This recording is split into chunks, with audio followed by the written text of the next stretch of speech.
Welcome everybody to Let's Talk Lorcana. It's a Monday night. Time to chat about the goings on in the world of Lorcana. If you're watching live, sorry we're a few minutes late. Part of the fun of a live show is you never know what's going to happen. Tonight I was solo parenting for a little bit, and Aaron's at a work event, and my daughter, it was tricky getting her down to bed on my own, so held things up a little bit. But here we are. I'm really, really excited for this week's show. We have a lot of really fun guests, lot to talk about, some really fun segments. So if you're here joining us live, as always, feel free to ask questions throughout the show or just comment in the chat. We'll highlight some of your comments down below. We always love interacting with you all. And if you're watching it on delay, you can still comment, but it won't be live, so not quite as fun. You should watch live next week. All right, with that, I'm going to bring in our first guest who's going to help me co-host this evening. And before I to kind of introduce her a little bit, I got to hang out with Victoria a bit this weekend. Aaron and I got to go to Legends Expo right outside Orlando, Florida, in a town whose name I always say wrong, so I'm not even going to try. And it was a lot of fun. There were 10 Lorcana artists there. There was a big it was a Lorcana tournament. Charlie's was the big Lorcana tournament. This was a fun Lorcana tournament, and got to see a lot of great folks in the Lorcana community, including Victoria. So I'll bring her in now. Hey, Victoria. Hello. Hey, Liam. Yeah, long time no see. Right?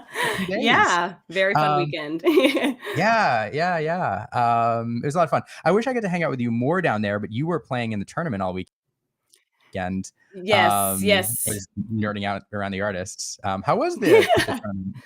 Yeah, so I played in Sunday. It was awesome. We had a lot of fun. There was about almost 20 people on Sunday. So again, it wasn't a huge tournament, but a lot of dedicated players. And my partner actually got first place. So that was really cool. So it was just awesome. I ended up kind of around table 5 the whole time. I played Steelsong.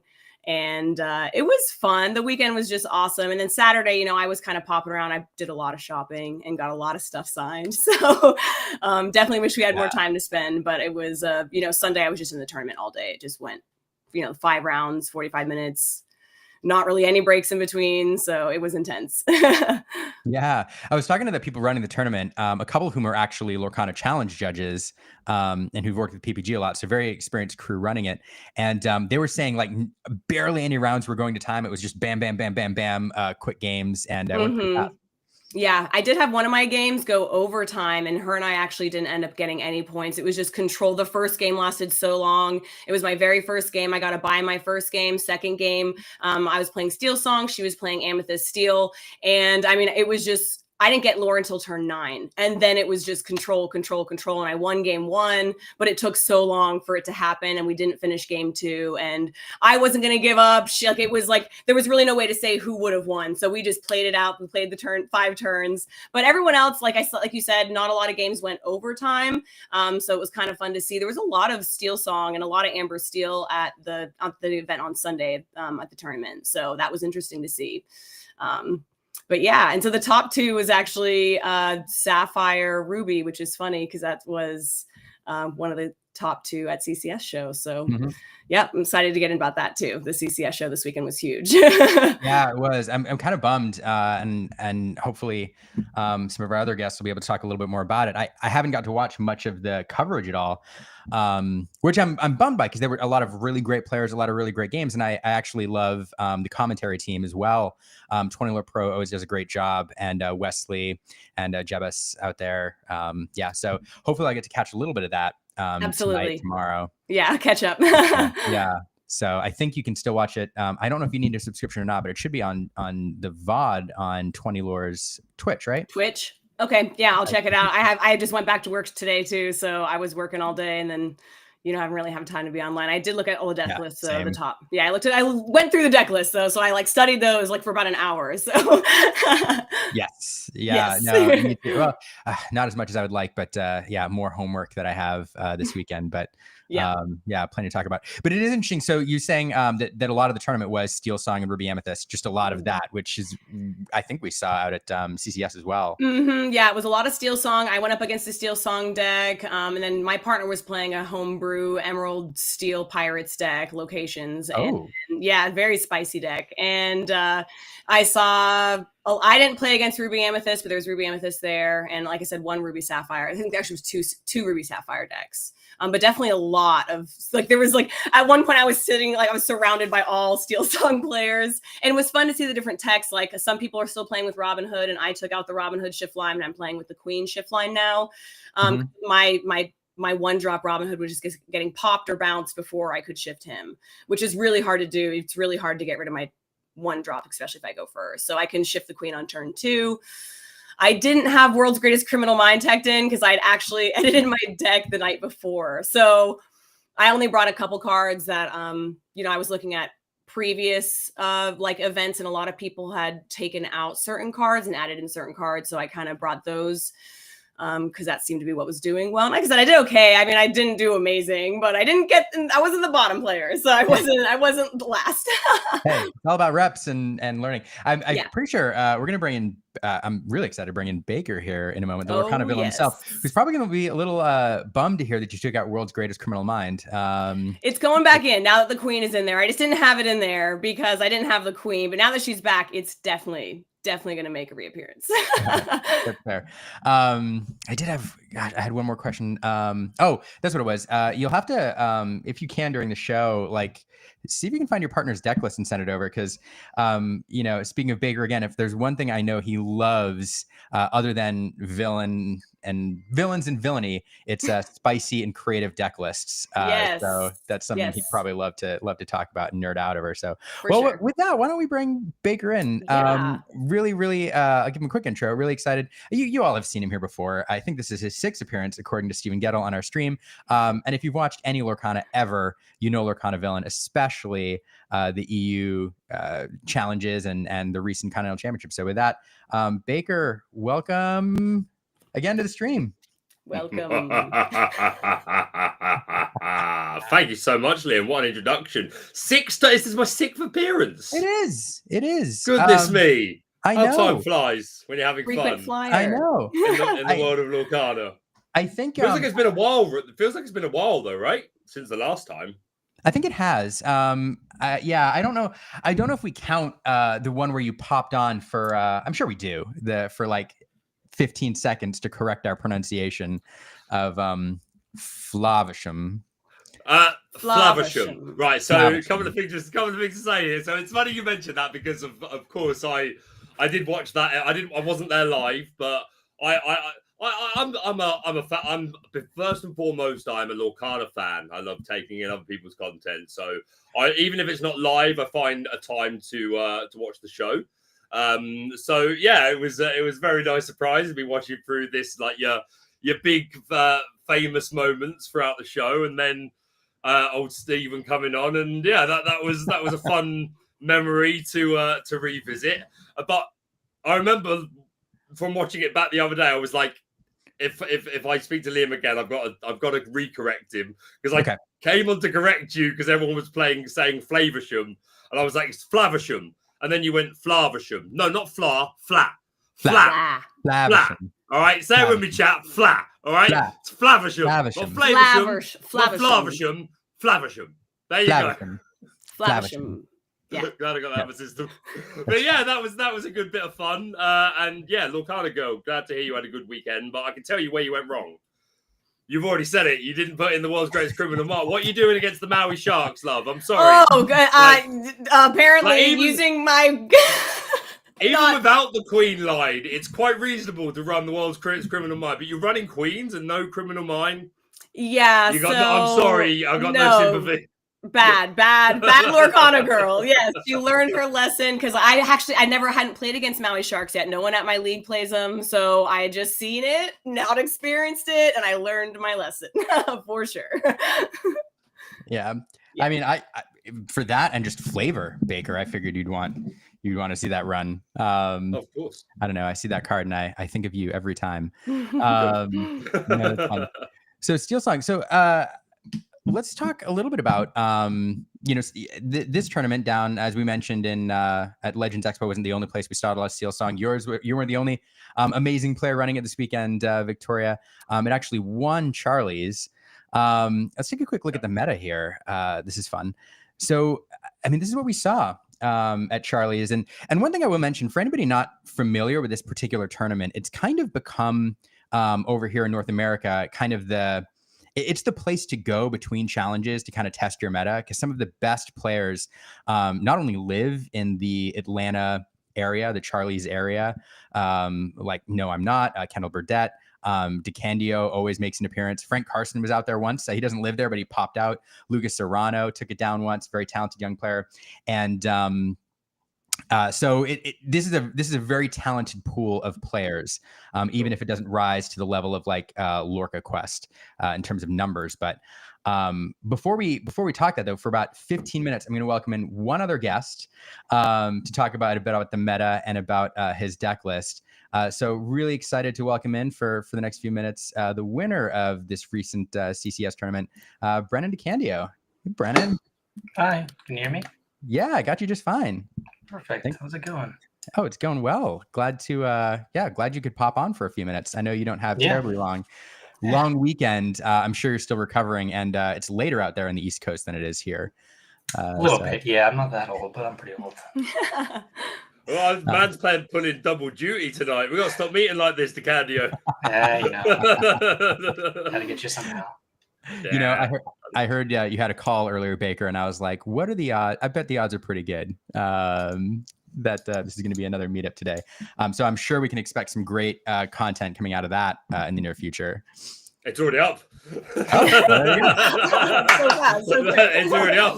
We finished that interview. I think it was up 2 hours later. So after you finish watching this live stream, go and check out that video for more information and chat with DeCandio. But yeah, I'll happily be an audience member now and let you take the lead. Good, Liam and Victoria.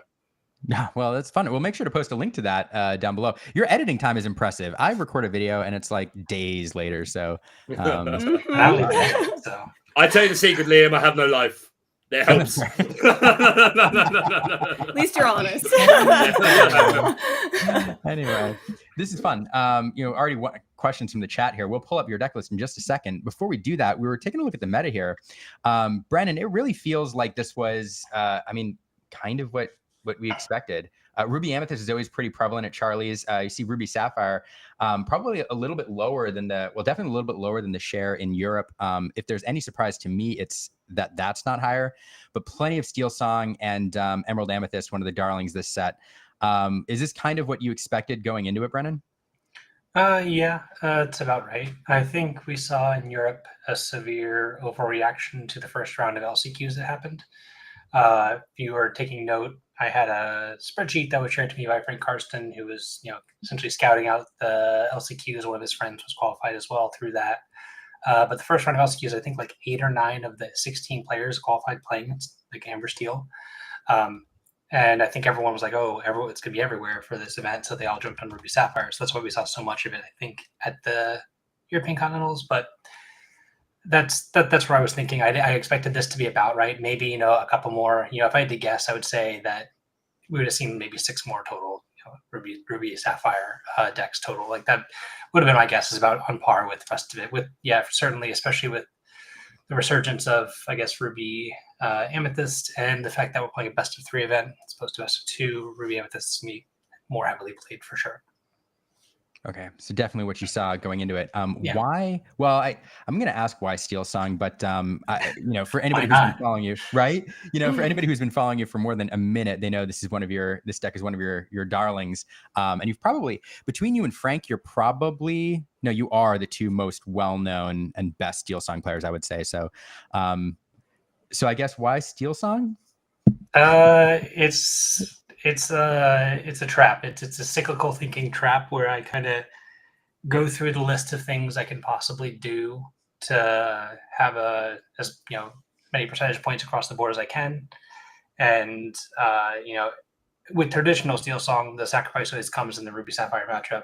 And anything you do to change that factor always weakens your matchups across the board. You can't fight both ends of the spectrum reliably. But I wouldn't really call the deck I was playing Steelsong. It's more just a Dwarven Mind deck, I guess, is the central card or the main differential between the rest of them. So I wouldn't really say this is a Steelsong. It has eight songs in it. I mean, they happen to be steel, I guess. So sure, Steelsong, but it's definitely a different deck than we've seen traditional Steelsong. And there was a couple people playing traditional Steelsong at the event too, who did who were in the top 8. I think 2 of the people were playing more traditional. There was another Dwarven Mind one. There was a Mufasa one. A lot of Steelsong or Amber Steel variants. I saw like a Mufasa. Yeah. Mufasa steel deck. That was my loss in the Swiss. Definitely got me. I wasn't expecting big Cinderella in a moment, and I kind of caught me with my pants down there. So that was my loss in the tournament. But yeah, it was definitely a cool deck. Yeah. So if I can just jump in here and ask, because I was looking over the deck list and I'm, when do you want to get out that mine? That's what because I haven't seen you play it yet. So I'm like, you have a lot of 2-drop options, and obviously, so like, when is your ideal turn? Like, when do you want to see that mine? Like, are you trying to see it in your opening hand? There's a lot of moments to play it and a lot of moments to ink it. And it is super contextual. I mean, everything matters. The matchup, play draw, what's on the board, what's the lore count, what else is in your hand. It's not a real clear-cut answer, much like most of the deck. I mean, I've made some interesting decisions on what to play when with the deck because of either being restricted by uninkable counts or, at the time, what's in my hand. The Dwarven Mind definitely gives you a, way to diversify your threats against certain types of things your opponents can do. But yeah, it's unfortunately all contextual. There's no clear-cut answer for you there. It's going to be what's going on. Then we can talk about when to play it. I see. One of the primary ways I like to use it, specifically in a matchup where I don't think it's that great. It's not actually that great into Ruby Sapphire. They have Maui's take care of it pretty well, and it's just one lower turn, which is fine. But C2 kind of checks that anyway. But what it really is good at in that matchup is checking small Sisus, the 1/1 Sisu that can be shifted on, because that's like one of the only ways to win going second, really, is if they can shift on Sisu with acceleration. Mm-hmm. So it does a really good job of that. But yeah, I mean, it's a very flexible card. I think there's certain ways you can lock people out of things. I think I messed up playing it actually at one point in time. I just had never had 2 of them in play at one point. I'm like, oh yeah, I can just go back to the same one. And I was like, for some reason I was thinking it already had been there, so it can't go back or whatever. But too much power for me at one point in time. So. Too much power with the mines. Yeah, it really was. Very cool. Very cool. Yeah, really fascinating. Less fun to see it go. You brought up a good point too, and there's something I like to remind people when looking at meta shares, and I have to remind myself is like, we hyper focus, I think, on the colors, and we all assume that most of the decks in a particular color are going to be a particular build or a particular type, and there's so much diversity within these bands that we don't see. So yeah, it's really cool to see these various variants of Amber Steel in there, and this list is actually been pretty fun. Yeah. I would have to guess. I would say between what I would consider traditional Steelsong and the rest of it, probably 70-40 or 70-30 in that favor for sure. It's much more conventional. I thought we saw. I didn't see too many different decks, but people are trying things for sure. Same thing goes for even Amethyst Steel. You can have more aggressive decks, or you can have the Tinkerbell Shift Line variation. They're both very different. I mean, as many of the same cards they will play, changing 16 cards in your deck definitely changes the whole dynamic of the deck. And yeah, there's a lot you can do within the colors. I mean, we even saw that at European Continentals, where some of the Ruby Sapphire decks were playing Flynn and Sisu in their deck to check mirror matches. I would consider that really a different deck. I mean, it gives up a lot of points in different matchups to get that advantage in a mirror match. But yeah, we're seeing more and more diversity, and it's really just based off of people being able to experiment more and more, and they're getting to flush out what you can do in the color pairs. Fascinating. Amy Hostler in the chat says that she's seen previous versions of this list and you didn't have Kita in there. Yeah. Why did Kita end up getting worked in? It breaks board stalls wide open. You needed powerful sweeping effects in the deck. You didn't really have anything. If you look at the deck list, not really does a single card, aside from, I guess, Rapunzel anyway, really do a whole lot of things. They all do individual things pretty well, but you wanted something very much to where if you get into a board stall against a deck that doesn't really want to quest into you, because you can then challenge a little bit profitably and then Rapunzel them, but you also can't really quest yourself because they have a bunch of foxes and goats and stuff, then you just need a single turn where you quest with everything Kita, and then they can't do anything, and then the game ends because you're so far ahead they can't challenge you back. So it's really a board stall breaker. It's good in basically everything that's not Ruby Sapphire. It's pretty good against everything that doesn't play Big Sisu, I guess. So yeah, definitely don't want to play it against anything with Big Sisu. Just lower it. Yeah, just lower everyone's strength. Just do it. Sisu loves that. yeah, not so much here. Yeah. Yeah. I was saying up front, and you probably missed it. I unfortunately haven't had a chance to watch much of the coverage this weekend. How dare you? Because I was out at Legends, and that took a lot of time. But this deck, before watching your match, just looking at your list, this deck seems fast. I mean, I would describe this as a maybe an aggressive mid-range deck. Is that the goal? Close it out quick? Yeah. I mean, you get Lawrence is a heck of a card. It's been underplayed by myself included, I think, in a lot of decks because of how it's not necessary in the more traditional Steelsong variations, but it is a very good aggressive card. It lets you contest the board really well, lets you bait people into Rapunzel's really well. It helps just get through all of the Ruby removal that exists out there. You doesn't really get hit by any of it. The goal is to close the games quickly. You certainly can. When you go Daisy Piglet Lawrence or Daisy Smee Lawrence, followed up with Rapunzel or 2 more 2s. That's kind of why there's Kita. Actually, if you look at the curve, you're actually lacking a little bit on 3s and 1s. Honestly, like there's 11 1-drops, which is a good amount, but not as much as I would love. But I don't know how else to fit anything else in. But a lot of 2s mean that you're often going to go 1, 2, 3, and then 2 2s on 4 is how it's going to play out. And in that situation, you may have 1 card left over, and you want something that's kind of an odd cost to fit in there at some point. Kita is powerful just as I was looking for something to add to the deck after the Cross Continentals where I didn't have Kita that either costed 1, 3, or 5, and just to kind of fill certain holes in the gap in the deck. So kind of another reason to Kita. Yeah, and definitely maintain. Like definitely something you're going to maintain. She worked out for you. Yeah, I wouldn't remove Kita. I would definitely not play this deck without Kita too. I had a couple of people I was staying with who were playing some Amber Ruby aggro deck, which was kind of cute and fun. And then I decided to just play test against them while I was helping them set up coverage and stuff. And I think I was 8-0 against them, and they're like, "All right, I need this deck." And they're like, "Do I really need Kita?" I'm like, "I wouldn't play the deck without it, but you can do what you want." And they went and bought Kita, so they bought 8 copies of Kita each for them. So. Yeah, that's fascinating. You are single-handedly going to cause the price of Kita to double in the next few days, I'm sure. Undervalued card. She was popular in the lemon lime decks, but we saw I think 0 of those at Charlie's and not many in Europe. So the deck's not great. Yeah, but that was the only place you really saw a ton of play. And so you're gonna spike the value there a little bit, I'm sure. Mm-hmm. There's a lot of legends that fit into that kind of hole where they're not quite there. They have like a high ceiling, but the floor is really, really low right now, and maybe it'll get raised later on to where people can exploit it better. But there's a couple legends like that. But yeah, Kita is definitely one of them.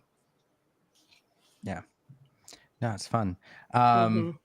Before I had queued this up on the second slide, but we skipped out your deck. Cerusi's Brandon's winning there or prizes there in addition to the cash from the tournament. A lot of great players there. Frame that you're holding, DeCadio. Sorry? Is it a picture in a frame, the one that you're holding? I'd seen the play mat already, but then I saw this picture earlier and I was wondering if that's what it was. It's beautiful. Yeah, they had this commissioned about a month ago, and the artist drew up the imagery of it using Azurite C as a baseline. Since they're on a sale, it has the Twirler Pro, and it also has the CCS as the boat name too, which is kind of cool. And there are actually only 4 of them, and they're numbered. So I got number 1 because I was in first, and second got the 2. So it's actually kind of what we thought they were going to do with the Mickey Mouses originally before the DLCs got announced. There are 500 of them. We thought it would be 1 through 8, but it wasn't. But yeah, this is kind of cool. It's actually being mailed to me because I didn't bring a bag to carry anything back with me. But yeah, cool prize. Super cool prize. Like you know, playmat's beautiful, but again, that's not exactly anything particularly new. Not that that's a bad thing, but yeah, like the picture version of it in a frame is super personal touch. So yeah, hats off to them. Mm-hmm. Yeah, I want to answer something I saw from Lorcana Bill about the deck name, and it is definitely named after the song Diggy Diggy Hole. Which I heard for the first time ever today. It's a classic. Classic. If you've never heard of it, just Google it and hit videos. It's really fun. Oh dear, that's hilarious. And yeah, that's so funny. Yeah, these prizes are super great. I really like what some of these tournaments are doing, like at Miami TCG with the prize being a completely sketched mat. I think they did that at Legends too. And then these one-ofs. I mean, the cash prizes are great, but having I don't know, having a little unique trophy there. And 20 Lore Pro is always doing this too, just to shout them out a little bit.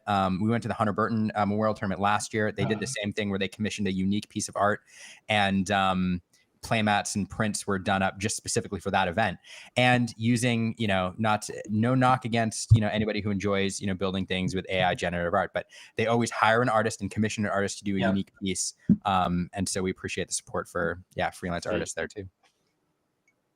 Yeah, it was really fun. It was really fun to see that. Kind of an added bonus, I think, to the top 4. So the art pieces and the playmats, I think. So yeah, loved it.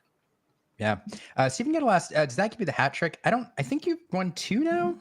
Yeah, I played in 2, won both. So yeah, we'll try for the 3rd. I think they're doing another one come March around that time, but we'll see. My birthday's around March. Might be busy, but we'll see. Yeah, 3. It'd be hard to pass it up though. You got to go in.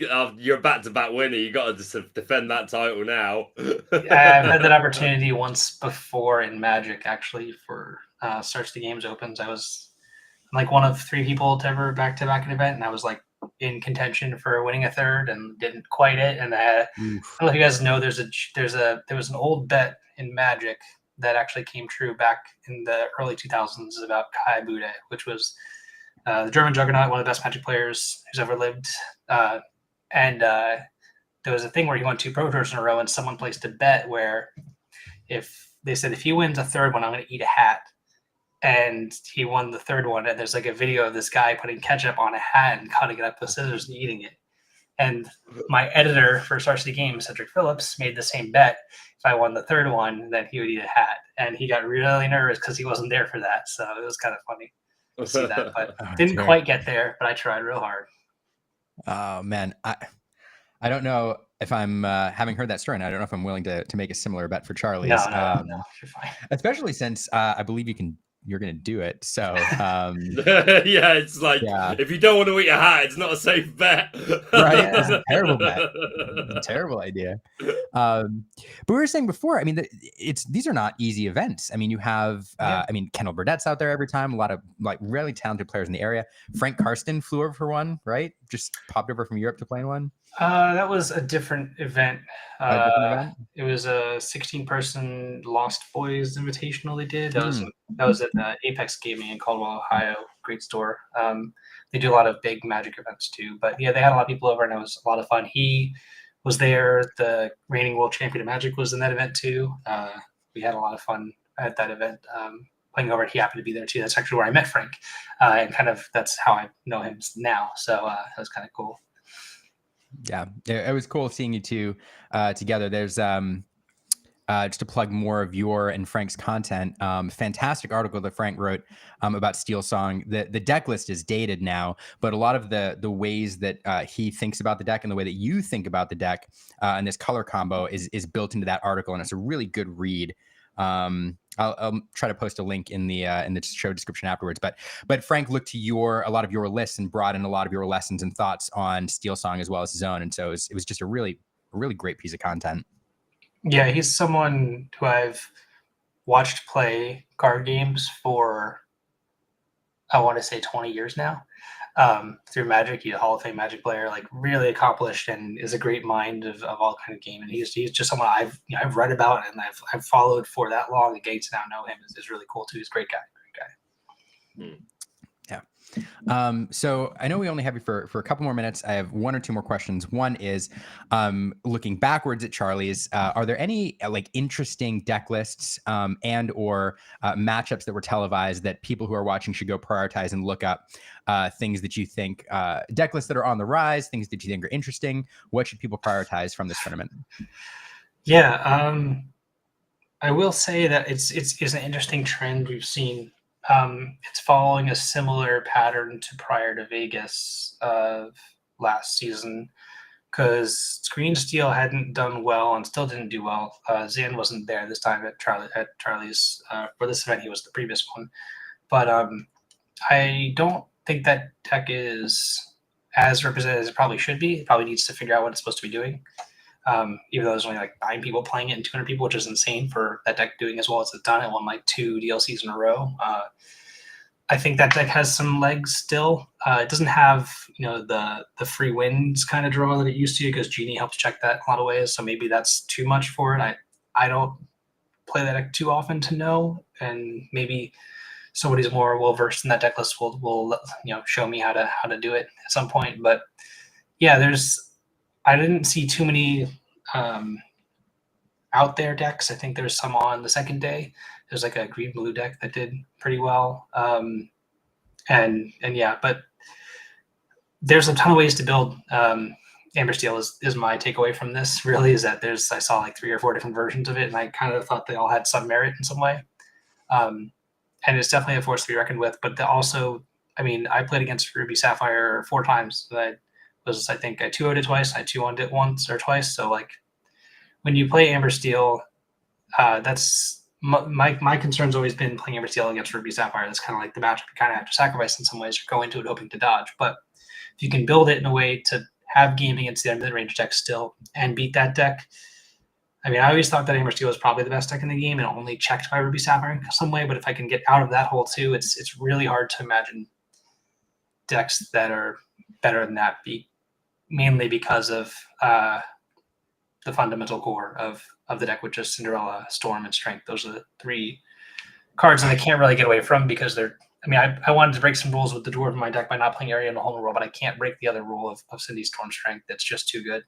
It's just card advantage, board advantage, and tempo at the same time. It's just too much to get under. So that I expect to see a lot of Amber Steel at North American Continentals, and I did this to myself in some ways, so we'll see. But that answers your question, Liam. You said right at the beginning, why Steelsong? Because those are the colours where you find Cinderella and let the storm rage on.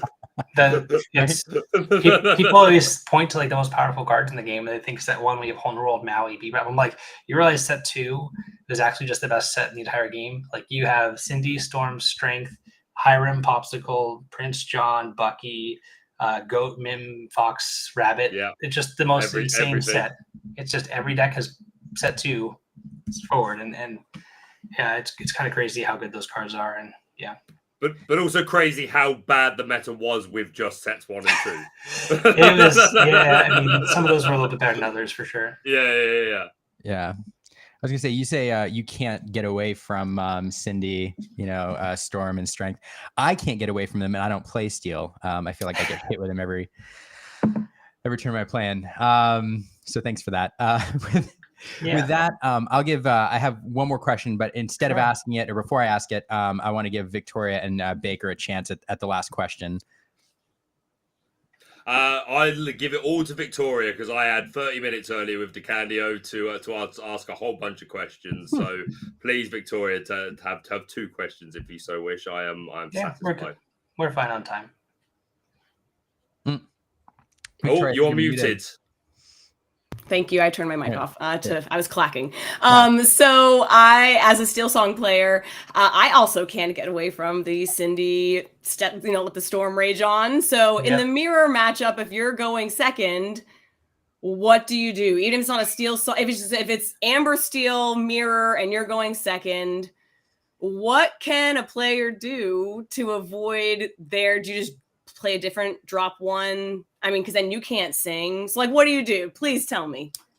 Yeah, I hate to say it again. It's entirely contextual in your hands, because you get entirely depending on what deck you're which specific list you're playing, what you have. Like if you're playing Lanterns and Ursulas, or if you're playing the Dwarf Mine version, your game plan varies. Sometimes there is a correct time just to take calculated risks and hope it works out, because they don't always have it. I certainly didn't always have it when I played the deck. I think in my quarterfinal matchup, I drew all 4 docks before I played one of them. It just sometimes happens. I still won the game, but it happens. And it does depend on your hand. It is a part of your bulk consideration is to make sure that you are prepared for games where they play Cinderella on turn one, if they're going first, what you would do. And also, if they don't play Cinderella on turn one, you need to make sure you can capitalize on that because you are going second. And even with that advantage of potentially developing your Cinderella when they don't have one, you still can be behind. So it's tough. It's tough to know exactly. Again, it is something I'd love to answer. I really, whenever I, in my Discord and all these things I get, when I talk to people, I always avoid hypotheticals because I need to know every detail before I can give an answer because I'm going to mislead you otherwise. I don't want to do that. I understand. I appreciate you being honest and at least trying to take a stab because that's, I've only, this is my first trading card game. I've only been playing for a year. So, it's just, I guess, just practice and just keep practicing. And, unfortunately I'm in an area that's kind of small. So, for someone like me, would you say just like going online and playing with friends, like with webcams to get more practice? Like, are there like online teams that you can recommend to people? Or like, what would you suggest for someone like me who's in an area whose league is not competitive at all? I'm trying to build my own team, but it's like me, my partner, and 2 other people. So we can only play so much against each other. So any advice for someone in a town that's not really big and competitive, how do they get better? So traditionally in card games, I've played card games for longer than I care to mention sometimes. Finding people who are better than you and surrounding yourself with them is always the best way to do it. And, learn. And my biggest rule in card games is I'm always willing to be wrong. I just want to be proven wrong if I'm going to be wrong. I want to understand and have a conversation about it. I don't want to say, oh, that's dumb, you're wrong. I'm not going to listen to you. If you think something's right, I want to hear why you think it's right. And maybe by even you explaining it, and I know it's wrong, you'll come to your own conclusions and learn from that way. It's more just a learning thing where there are some learning curves that eventually people get over through playing and through talking. Webcam games are great. Sometimes there's a few Discords out there. I think the Lower 20, I know Labyrinth has their own Discord too. They sometimes play games, and sometimes I've jumped in there a couple of times to a few of them just to hang out and chat. And usually people are pretty accommodating. And as long as you come in with an understanding of like what you're there to learn or what you're there to understand, or asking questions, that makes sense, and to the right people who have some semblance of answers that are coherent, which sometimes we don't. I've tried to decipher sometime. I'm like, I just got to get out of here. Yeah. I don't even know what's being said. So I appreciate you because I definitely need the tips. And I'm sure there's other people out there that want to get to that competitive level, but are having a hard time. So thank you. Yeah. Watching. I like to watch a lot of games. I would say I don't know if I've put it out quite yet. There was a match against Frank Carson I played for the Continentals where he and I actually went back and he and I spent about 2 hours going through it after the fact and talking through the plays, our decision and everything. So, yeah. I love that. Let me see if I have that here. Yep. There we go. Actually, it was not listed publicly, but it has been enough time. So yeah, it's on my YouTube, actually, if you want to go watch it. Yeah, I'd love to. Yeah, thank you. Yeah, I know what I'm doing after the right. Yeah. Make sure we get that link so we can post it and share it. Make a note.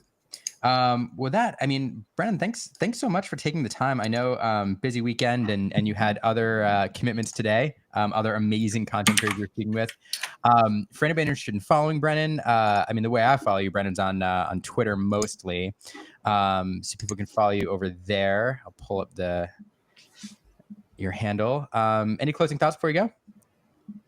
No, I'm excited to spend a little bit of time this week kind of going over this past weekend, and then I'm taking a bit of a break for holidays. Family's coming to my house, then I'm going to New York for a bit, and then Continentals is the week as soon as I get back. So a lot of prep work, and it'll be a lot of fun. I'm excited to see everyone who's going to be in California. It's actually my first time going to California and like actually being in California. I've passed through a couple times, but no, I'm just excited to see what happens in North America, and I hope I can get to Worlds, because instead of going to California, I can just drive an hour and go to Worlds. So well, you'll be there regardless, I'm sure, but it'll be great to see you playing there.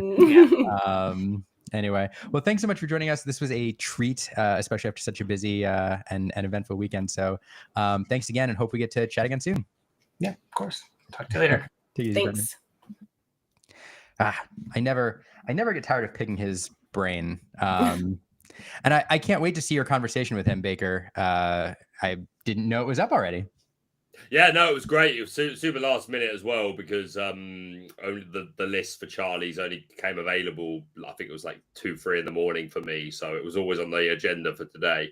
And I knew that DeCandio had been playing because I've been following him talking about the event on Twitter, and Kendall and other players there because I'm a Lorcana geek and how I spend most of my time is following people playing the game. So yeah, I just sent him a chance message like, any chance you got some time today? And yeah, we had about half an hour. We talked about his deck and a bit more detail about his run and highlighted some of the games. And yeah, again, it's, as you say, it's always a pleasure to when you get to spend time with accomplished players, and the kind of harkening back to what DeCandio was just saying, that like that's what I credit a lot of any advancement I've made as a player. Aaron, did you disconnect the cable? I'm lucky enough to have been able to surround myself with the best players, and like constantly, like being a content creator, I get to have those one-on-one conversations with them and pick their brains. And I'm in a fantastic testing group, shout out to the SLTC, where they're often, just having conversations about the game or playing webcam games. So quite often I'm just sat in the computer chair working, and I'm on one of the monitors. I've got games just coming up. Jealous. And I've done play testing with like Zach Bivens and Artabax and Lorcana deck lists, and so like that's one of the best privileges of my position, is that I get to spend so much time with the best players and like learn from them and just take in as much content as possible. So yeah, like that's what I'd recommend to anyone as well. Just surround yourself with people that are better than you. Listen to what they have to say. Play as much as you can and watch people play as much as you can. Really. So yeah, DeCandio is great. Yeah. And that's why you're so good at what you do. I did post a link to Brendan and Frank's video in the comments, and we'll make sure to get that in the episode recap as well. Yeah, didn't know that existed. I'm excited for that. Right? That's content right there. That's some content. Baker, do you, or Victoria too? Do you think it's too early to look at kind of the trend lines coming out of EU continentals? And then, we get a glimpse of it at Charlie. It's a different continent, but I think everybody's learning from each other. And make any predictions about what we're going to see in North America? I don't think it's too early. This is about the time that the meta kind of starts to even out, and the decks that we're going to see doing well do well. So I think usually it's these bigger tournaments. I mean, there is another CCS tournament. I think in January there's another 1K coming up. I think it was in January. So, and that's going to be, I think, maybe one of the last. I mean, I don't know what all the tournaments are. I think it's settling though. I definitely think that it is settling out where it is. And after this weekend, I think that after the Amber Steel, did so well, people, if they can't build their own decks, they net deck. And so we're probably going to see more people jumping on that build, getting away from Steelsong, especially with Ruby Sapphire really being so good right now. So I think it's going to even out a little bit, but I think any new spice we're going to see would have come out this weekend for sure, at least for North America. I think a lot of the bigger players would have come out to this. So in my opinion, I don't think we're going to see too much spice come out unless someone is just keeping it a secret. They're not playing at any tournaments, and they're just saving it for continentals, and they're just keeping it a secret, not sharing anything online, and just going under the radar or tricking people and saying they're playing a deck, and then they come out of the woodwork with another. I mean, if I was a tournament player, I don't know if I would talk openly about my deck, like at least what's in it as far as what I'm playing in continentals. So it's kind of hard to say. Yeah, there'll absolutely be secrets out there. It might not be anything too over dramatic. So like, you think it wasn't too long ago before Zanzayed winning Vegas. Mm-hmm. It was Vegas. Yeah.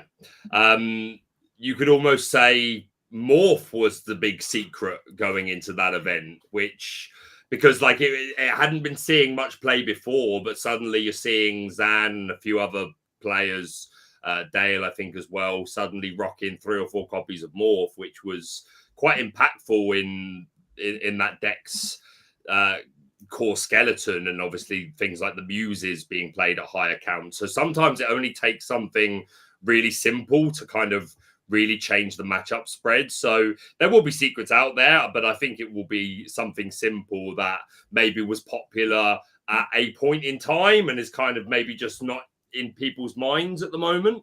Don't get me wrong, though, at Euros, we had one Ruby Steel deck in the room, which I still haven't seen. I still haven't been able to track it down.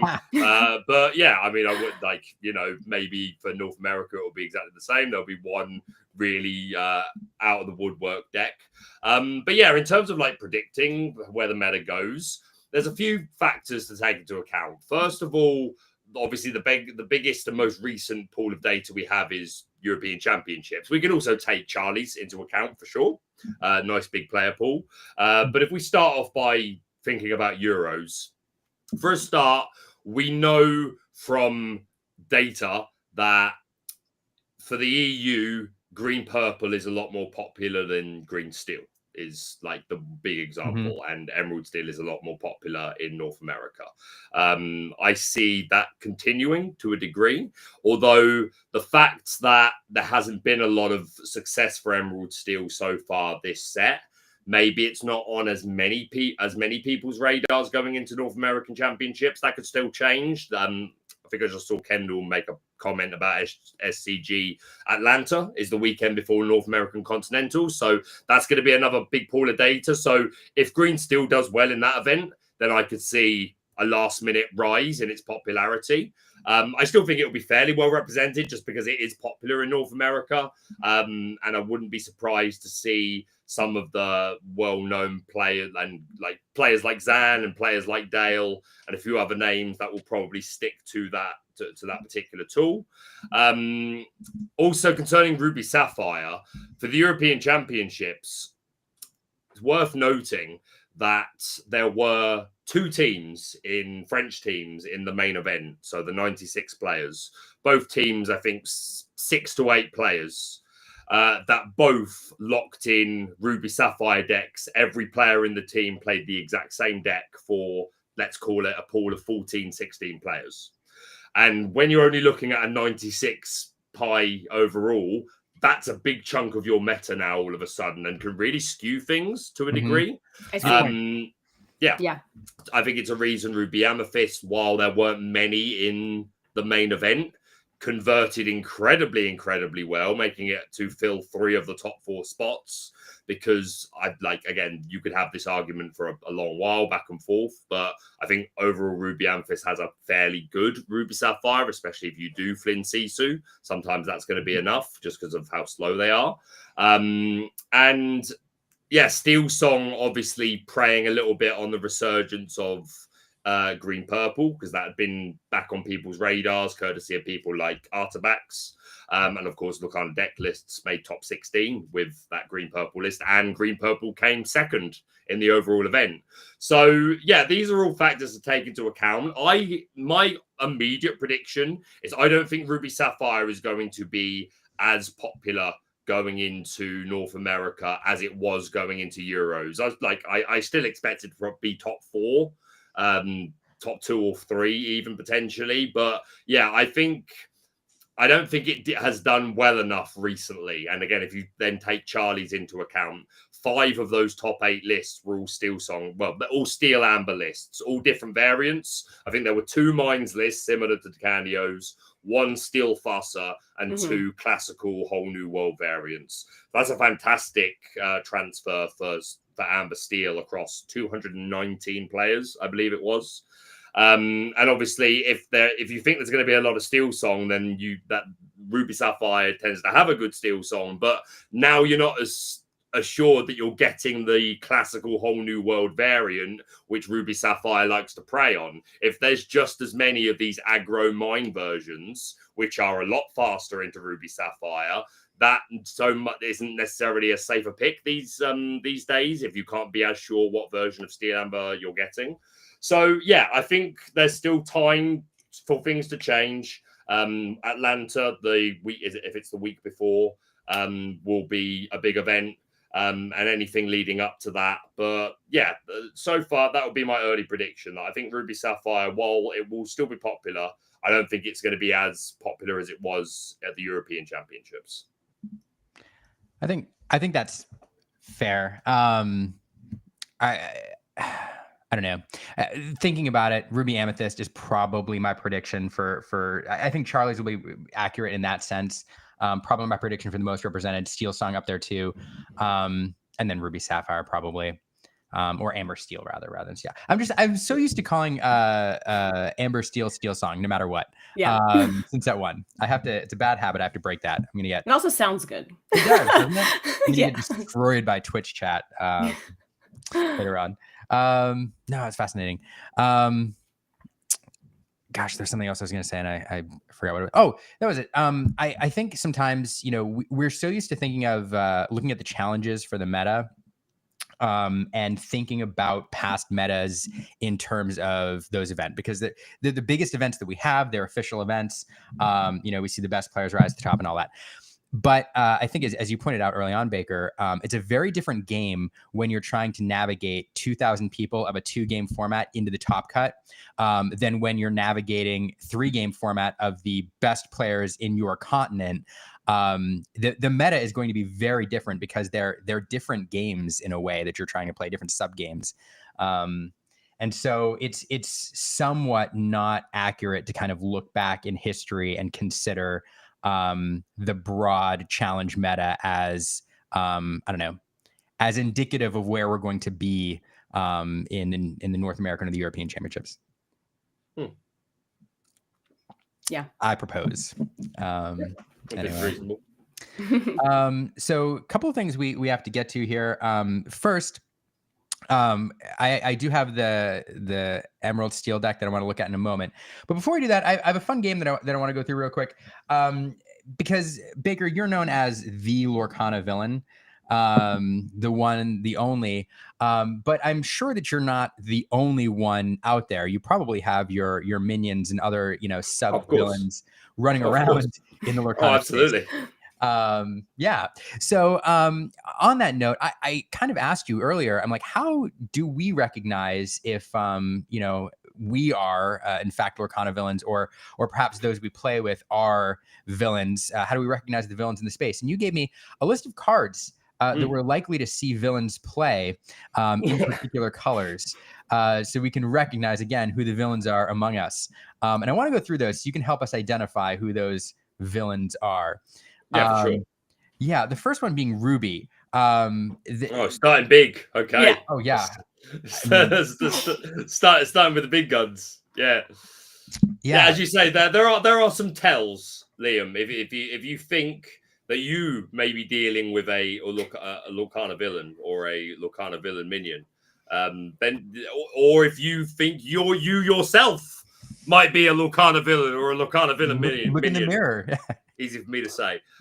Then there are things we can do to check, and all of them involve playing the Disney Lorcana trading card game, obviously.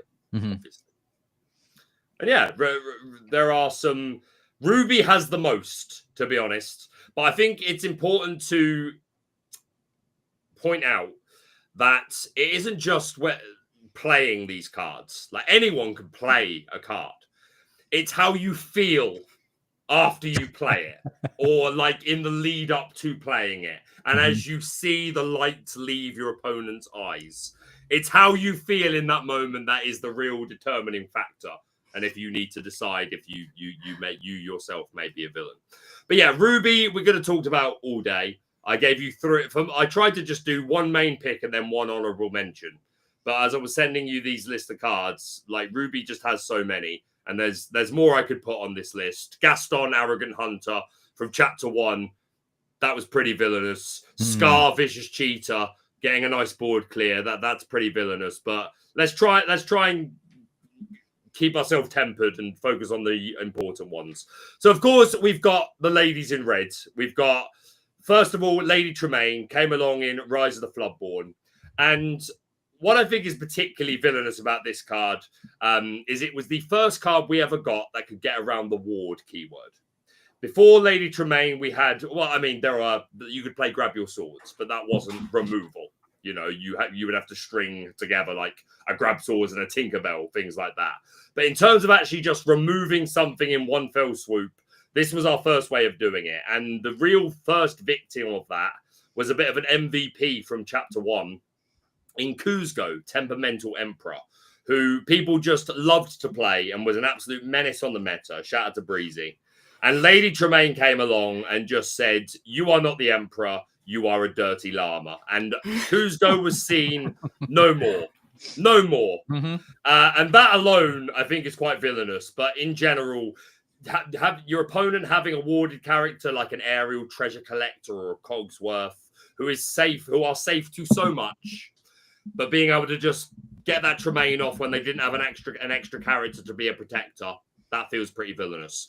Of course, also the other lady in red, not ladies in chairs, because that is a desk. I feel they need to point this out at every opportunity. That is a desk.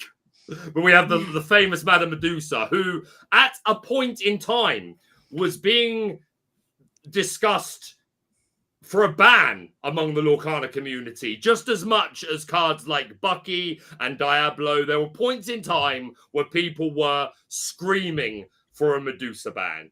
And I think if we're all really honest with ourselves, I think a few people got a little bit carried away. Yes, like she has kept some characters under her thumb. I think she's a very fair card. But when you are able to get off a Medusa on something like a big 5-cost beast, or that Diablo, that Aerial Spectacular Singer, whatever it is, that is quite villainous. But the main honourable mention has to go to Maleficent Monstrous Dragon, who nowadays you only really play in Ruby Sapphire. But I'm still glad that she sees play.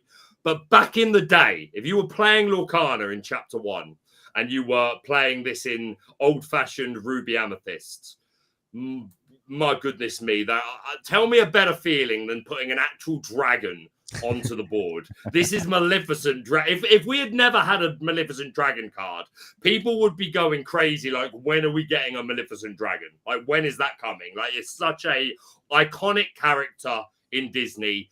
People love dragons, and the concept of like Dragonfire also being an action, which does the same thing. It's got a built-in Dragon's Fire. It's just perfect. Who doesn't love just having a Maleficent Dragon in play, knowing that you can immediately banish something? She's big and bulky. She quests for 2. I just think it feels quite villainous to have a Maleficent Monstrous Dragon in play. It's a thing of beauty as far as I'm concerned. But, of course, there was only ever one contender for the most villainous card in Ruby that you could possibly play. And this is my reason for being, Liam. This is why I am a Ruby Amethyst player. When I looked at Chapter 1, I read all the cards.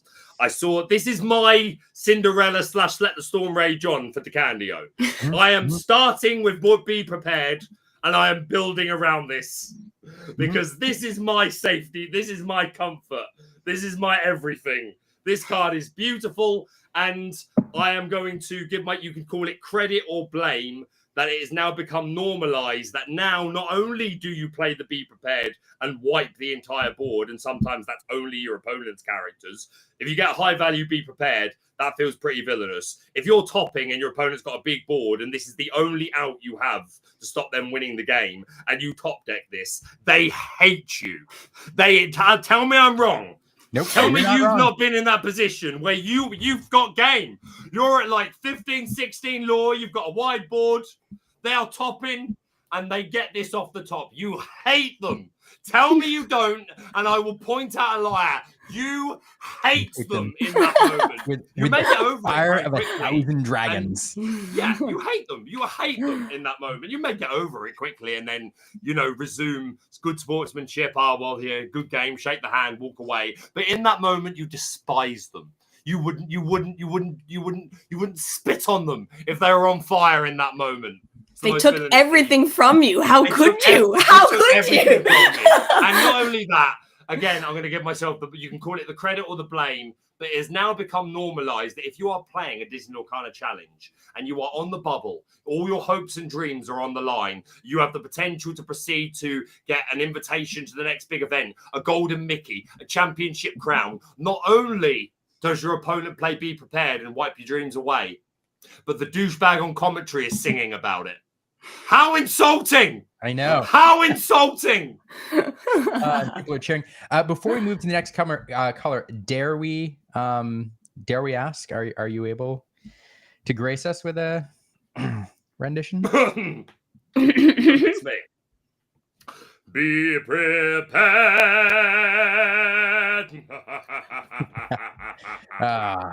So Lovely. Lovely. So good. We've also normalized people singing that when they play Be Prepared for sure. Well, that's what I mean. Like your dreams are dashed, and now they're singing about it as well. Just the cherry on top. Just kick them while they're down. Kick them while they're down. Sing it as well. Purely villainous. So Amber now, a little bit different flavor here. Yeah, a lot of different flavor. Definitely one to sum up a lot quicker. Amber isn't generally known for its villains. There are a few standout ones in there, but the honorable mention does, of course, go to the 5-cost queen. Again, the value turns you can get out of her with the -4/+4. That's pretty villainous. That's some super good value that you can get. But I think what really puts her into the honorable mention category is just the ability to turn to a whole new world, which isn't always the best move, but sometimes it is quite reasonable to do. And if you are just making your opponent throw away everything before they got a chance to even get the 2-drop down. It's like, you got the perfect mulligan. You have everything you need. It's gone. That's what I mean. Like, if you think about it in that sense, that the mulligan is so powerful. If you spend that mulligan crafting your hand to be as good as it can possibly be, and then you get wheeled on turn 2, like that's just a bit too much. So yeah, Queen definitely earns our honorable mention. And the Chernabog, again, not exactly a high meta threat card. Again, you might see it in Mufasa, something like that. And who knows, in the future, as we get more cards that mill from the top of the deck, because we've got a couple. We got a new Deio, who can lower strength by milling cards off the top of the deck. We already had the Robin Hood from last format who mills cards from the top and you can play an action for free. I imagine as time goes on, we're going to get more of these sort of things. And who knows, maybe we get enough that this is quite consistent to get out. Don't see it happening anytime soon, but you never know. But just the idea of paying nothing for this, potentially, if you are a mid to late part of the game and you're playing something low to the ground, mid-range, a Mufasa deck where you've gone through a couple of daisies, docks, things like this, and you can play like either nothing, or even if you just play 2 or 3 for this, to put down this like 9/9 quest for 3 beat stick. That's pretty villainous. So Chernabog is our most villainous card from the Amber color. Shout out also, of course, to the world's greatest criminal mind, but I wanted to be a little bit original at least. That's fair. It does feel very villainous to be a little bit excited when your characters go to the graveyard. I'm sorry, they're just absolutely, 100%. It's like an evil plan. Like I'm a big Yu-Gi-Oh fan, and there's a character called Bakura who like plays all these sort of zombie monsters. So like he'd be having a duel with Yugi, and like all of his characters are getting destroyed, and then he'd like, "You killed all my guys. That's exactly what I wanted. Now I can play this big guy. He's gonna summon their souls, and they will make him more powerful." And I just love that sort of stuff. You know what I mean? getting all your Pokemon destroyed. All right. Moving on, Amethyst. Ooh.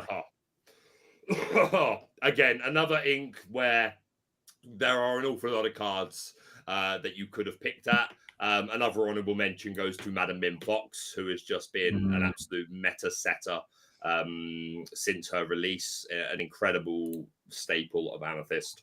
But for the honorable mention, I've instead gone for Ursula Power Hungry, who does not see play anymore, is unplayable now. It was unplayable as soon as we got Medusa. Now we have Brawl. It's completely unplayable, unfortunately. But in Chapter 1 format, this was an absolute force to be reckoned with. Immediately drawing a card, we know how good that is. You think about, obviously, Rabbit's been around for a while. There were points where people were playing Maleficents. Obviously, Genie, one of the best things about Genie being that he just replaces himself just for playing him. And of course, this card is a lot more expensive, but if we're drawing a card just for playing it, then that's great.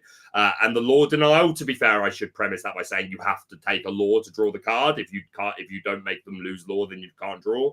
But generally, by this point in the game that you're putting this down, they have at least a lore. So yeah, just the immediate lore denial and then a draw a card on this 2/8 body, which again, chapter 1, there was no easy, like again, against red decks, you could be Dragon's Fire and Maleficent, sure. But outside of that, this was super, super hard to remove. Against the steel decks, it just sat there and like laughed in your face. So in chapter 1, this was an terrifying card for the opponent to put down if you didn't have the instant removal for it in the red cards. So yeah, that absolutely earns her honorable mention as one of the most villainous cards. But of course, for our champion, the King of My Heart, and I do hope for set A, I can convince you all to vote for Jafar and accept the reign of Jafar. We have the striking illusionist, who is my favorite Lorcana art so far, still to this day.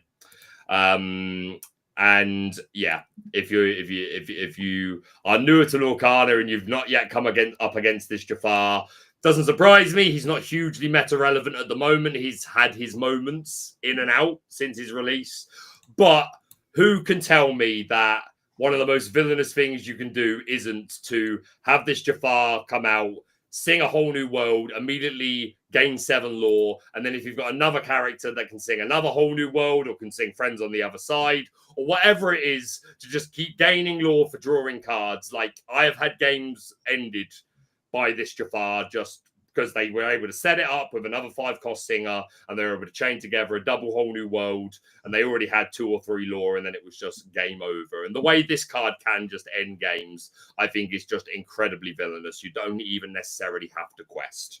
So I adore this card. It's upsets me that it's not meta relevant at the moment. I'm hopeful for the future. Just keep printing Jafars, and we'll just run loads of Jafars, and hey, they can't knock them all, they can't banish them all. Eventually, one will stick. Yeah. So yeah, this is my top pick for Amethyst's most villainous. A lot of shout outs for the Fox in the chat, but I think I agree with you because I mean everybody generally runs Fox, but this is a choice to bring a Jafar deck that's going to win this way into a tournament. And when you drop that Jafar down, everybody immediately knows what's happening, and they're like, oh no. It's your stomach sinks a little bit and you're like, I don't know. Yeah, if you haven't got the answers, and hey, like, don't get me wrong, he doesn't see play because if you don't get all, if the stars don't align, then it kind of just all falls apart. And there are things like Zeus, but if it does work, that's what we're here for. So yes, I'm a big lover of Jafar striking illusionist. And brilliant art. Oh, goodness me. This is probably not a surprise for the top pick, but the honorable mention. Yeah. Yeah. So some people may be surprised to not see Hades here, who in terms of like just as like a villain would be top of the list for the villains we've got in Sapphire, and a reasonably good card that can reasonably still be seeing play these days. But I don't know. I just don't think playing Hades makes you feel all that villainous, because while spot removal is good, you are ramping them. You are giving them a gift. And that's not the way I do villainy, I'm afraid. I take what you can, give nothing back. So while Hades is a very good card, I'm not okay with the fact that sometimes I don't want them to have a crumb, is what I need you to understand. Not a single crumb will they have from me. So shout out to Hades, my man, name my cat after you, but you are not for my villainous list. So our honorable mention, we have Maleficent Uninvited. And once again, I'm going to harken back to the Lorcana days of old. Because in chapter 1, this Maleficent was an absolute powerhouse. Now, of course, again, there's your spot removals like your Dragon's Fire, your Be Prepared, your Maleficent Monstrous Dragon, all well and good. But again, if you're putting this down on 5, yeah, Dragon's Fire could immediately answer it, but that's probably quite slow. If you were playing Sapphire, you were probably a fairly aggressive deck. You were ramping and like playing a lot of these high lore characters. So if you've been playing characters from turns 1 to 4, and then you play this Maleficent on 5, and they just DF your Maleficent, assumedly you have other characters that can then just sit there and quest. So that wasn't always necessarily the best response turn, especially if like they're on their turn 6 playing Dragon's Fire. So yeah, this Maleficent, if you didn't have the response to it, was absolutely terrifying. 6 willpower was surviving an awful lot. Because chapter 1 was either a Ruby Amethyst or a Steel Amber meta, really. You were either taking advantage of the Ruby Amethyst, like big control cards, or you were trying to play Tink Swords as much as you possibly could. And this 6 willpower was just an absolute dominant threat. And the 3 willpower and even that 3 strength was a really significant, I mean, it still is to a degree, but was a super significant magic number in chapter 1 where it just took down so much. So you would quite often get a 2 or even a 3 for 1 out of this on top of usually at least 3 lore. So yeah, if you're around in chapter 1, you know that Sapphire decks, the ones that were doing well, were running this Maleficent at a high count and could be super, super scary. And yeah, no real surprise to see in the prime position the big bad Tamatoa, an absolute meta trend setter. So shiny, still one of the most powerful cards in the game. And the more items we have gotten and we continue to get, it's only going to get better. And quite often, by the time this comes down, it is quite simply a must answer the vast majority of the time. Normally, this comes down and you are then presenting either check or a 2-turn clock. So, yeah, like this is an incredibly scary card to put down on the board and to see come down, and you pray that you have the answer to it, whether it's the B prep, or you pray that you have the Tremaine and this is the only character they have. Or any of the other limited removal cards in the game. So shiny, Tamatoa, you are the most villainous card of Sapphire. I agree. Mm-hmm. You know, oh, sorry, Victoria, go ahead. No, just say I definitely agree. I played against him this weekend. I hate when you play and when he quests. Just he gets items. I mean, yeah. Villainous indeed. He's a menace. You know, from a lore perspective, one thing I didn't realize till very recently is he makes his back all shiny somewhat for vanity, but it's to lure in prey so he can eat them. There's actually a book for of Tamatoa's origin story, which was printed by Scholastic only in Australia, called Becoming Shiny. And there's this page where it talks about how he used it to lure fish in. And they could have depicted the fish as just like, you know, animals. But they did not. They showed the fish in this book with like looking happy and all excited about going to this shiny thing, like Flounder from Disney style. And Tamatoa is about to do, you know, some. Yeah. He's about to have dinner, and I was like, man, what a creepy villain. Completely changes the dark tone of that song to me. Yeah, but it's fine. You can distract him with compliments. That's true. That's true. Oh dear, I am not surprised by this. Yeah. Yes. So Steel again, another color that doesn't have a ton of significant villains that really see meta play. The honorable mention here is going to go to the Sheriff of Nottingham, who sees absolutely zero play. And there was one stage of time where he was seeing some experimental play alongside the Beast Relentless, a very cute little OTK, which lasted about a week before everyone put it down and got on with their lives. But while his time in the sun was short-lived, I think we can all agree that the concept of having the Sheriff of Nottingham on board and playing a whole new world and being able to ping 7 is quite a villainous concept. Again, it requires a lot of setup on your half and requires really like the ideal opposing board to really get a huge value turn out of this. But just that ability is rather unique. The extreme high roll, I could imagine being quite satisfying and extremely annoying for an opponent if they've got a lot of these little dudes and you're just pinging them all off by doing a lot of easy discard. Then, yeah, as a concept, that sounds quite villainous to me. So that's why Sheriff of Nottingham has made his way onto the honourable mention here.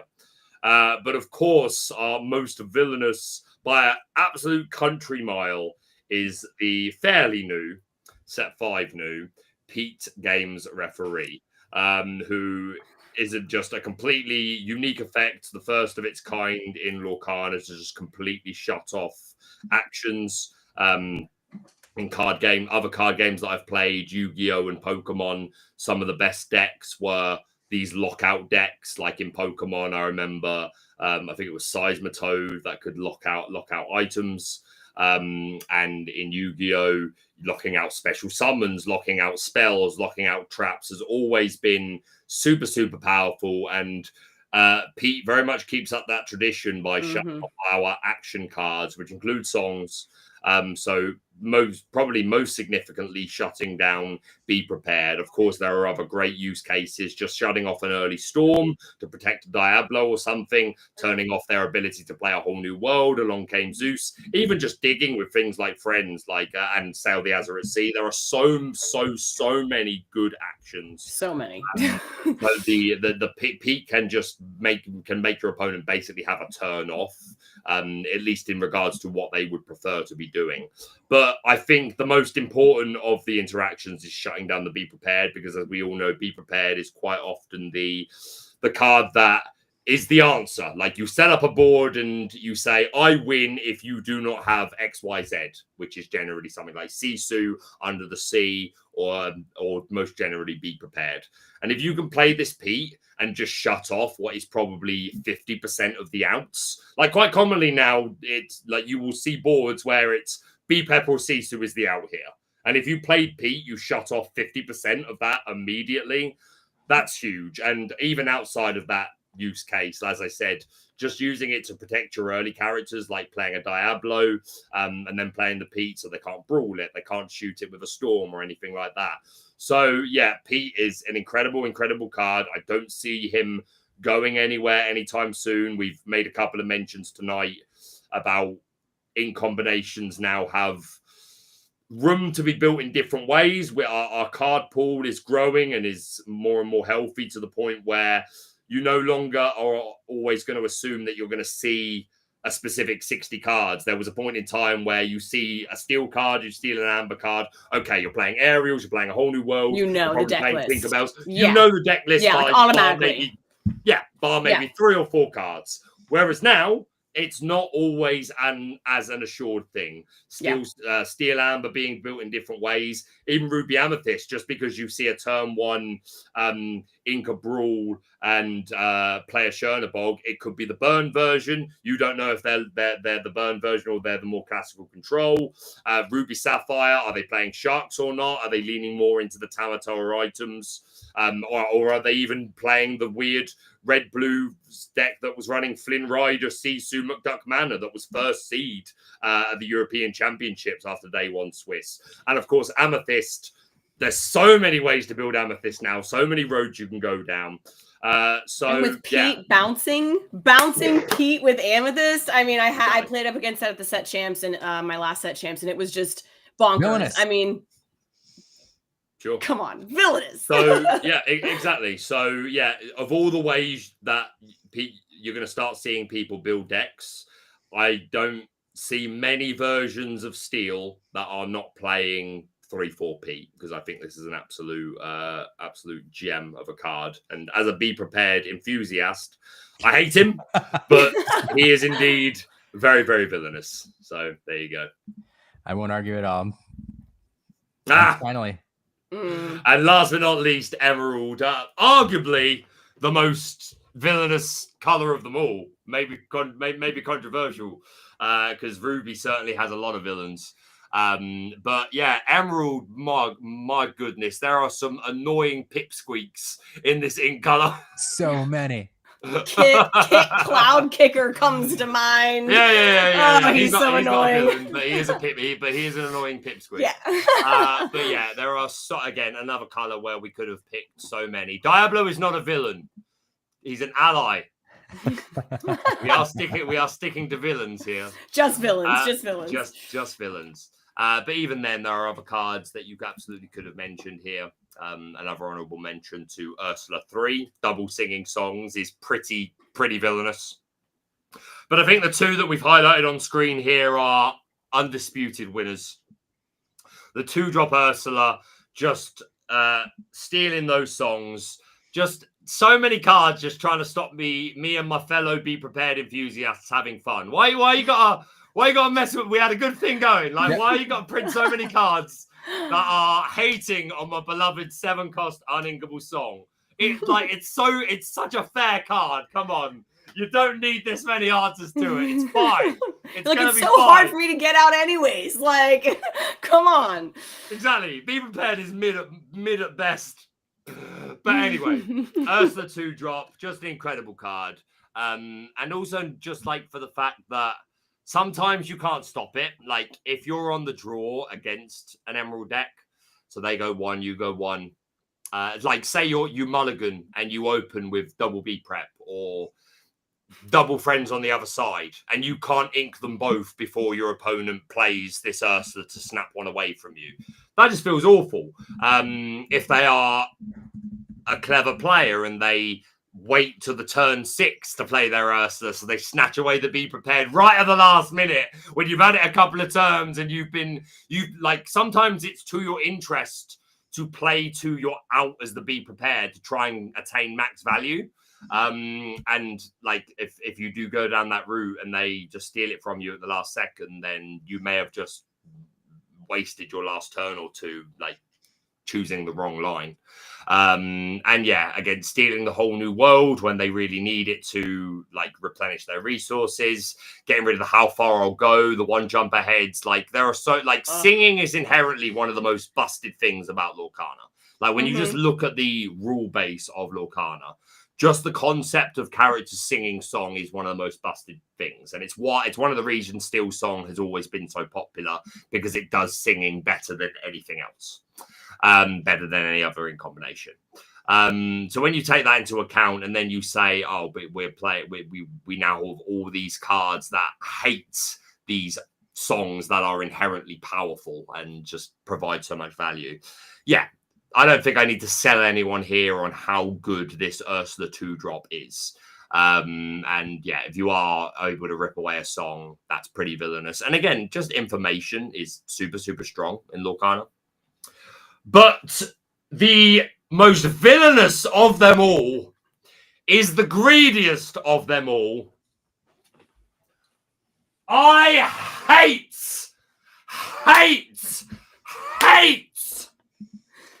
this guy. I am trying to choose my words carefully, Liam, and be family friendly. Because by God, I hate this son of a... Good.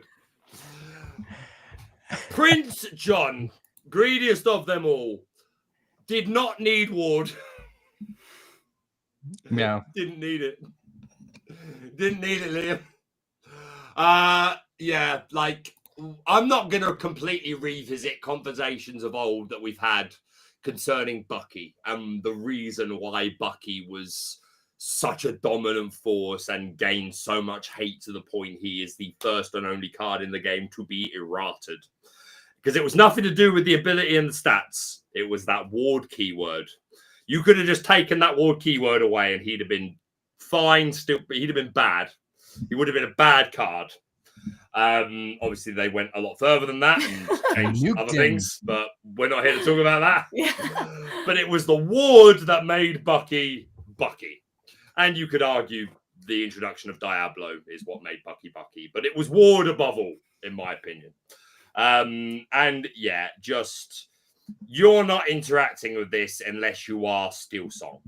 And then only if you're playing Grab Your Swords, which the vast majority of these Steelsong decks aren't even playing. And hey, that's their choice. That's their fault. You know, there is something to be said about if there's a card in the game that is that dominant, then you need to be running more answers to it. It's like, you know, rehashing the Diablo conversation about, you know, that there are answers to Diablo. There are more answers to Diablo, even at Cove, than people want to admit. They just don't want to play them because they are bad cards against pretty much anything else in the meta, which I'm not saying that's not a fair argument. It certainly is, but yeah, it just speaks to the power of Ward and like the lack of ways of interacting with these sort of characters that don't even need to be exerted for their abilities to be useful. Because at least with Diablo, you have to have it exerted for that ability to be doing something. This just sits there and is just static and just creates static card advantage. And it would be fine if there was only like 1 or 2 cards that discard for him to synergize with, but that ain't the case. Sudden Chills, You Have Forgotten Me, Bruno's, Anna's, like there are a lot of pretty good discard cards. And yeah, again, it's been a while since we've really seen Prince John in a winning list. Again, that says more about just Emerald Steel not really doing a whole lot so far this meta. That could still all change.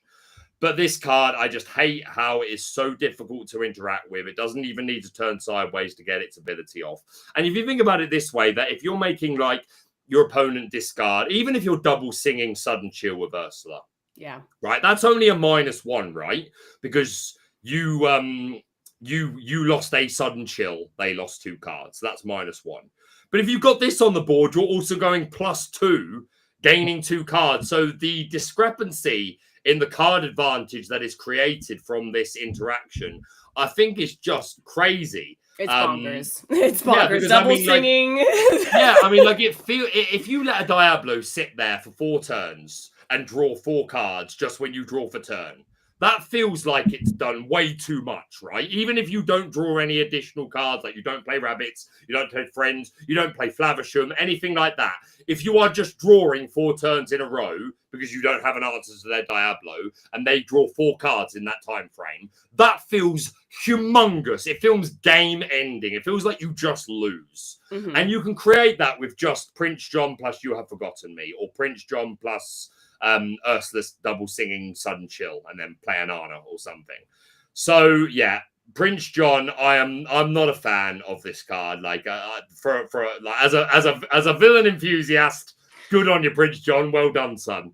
But as a legitimate comment on the Lorcana trading card game, this is one of my least favorite cards in the game to play against. I would rather play against 10 Diablo. I'd rather play 10 games against Diablo than 1 game against this. Genuinely. Absolutely. So yeah, Prince John is my most villainous of them all. You know, just one note on Prince John. There's this moment when you're playing again, because he's got 2 lore, right? He quests for 2, but most of the audacity, right?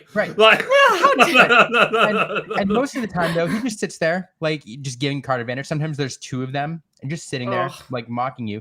But there comes this moment where your opponent, who's probably running Steel as well, knows that there's nothing you can do.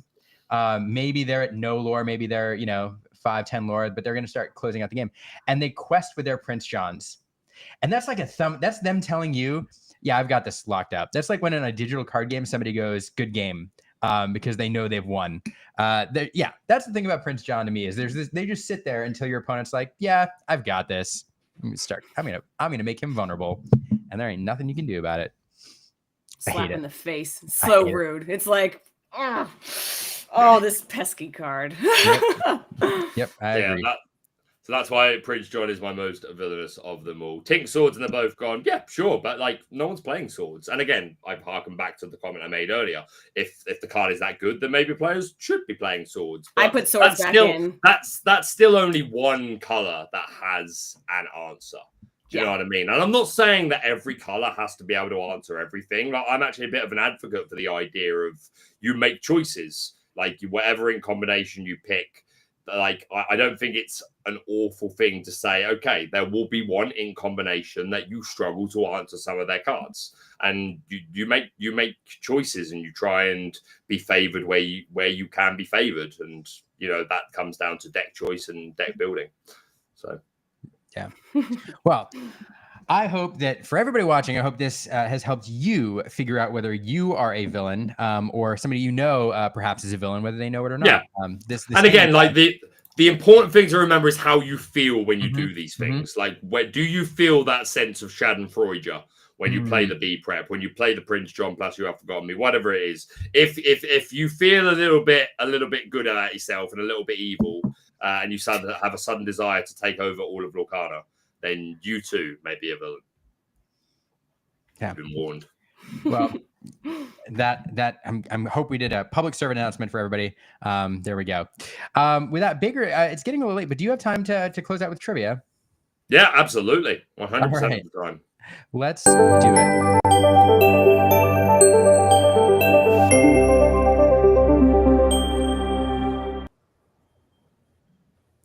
Hello. Hey. I'm terrified, Belle. I want you to know. I want you to know. What I'm about to say is not a criticism; it's an observation. You are like lethal. Like every time I watch these shows, these questions. I consider myself a bit of a Disney nerd, but by gold, like you don't pull punches here. Well, it's interesting that you say that because I took a look at your tier list on Twitter. Yeah, I was wondering when that was going to come up. And Hey, there are a lot on there that you haven't seen, and yeah, that needs to be fixed. But specifically, some of the films that you put in the lowest tier.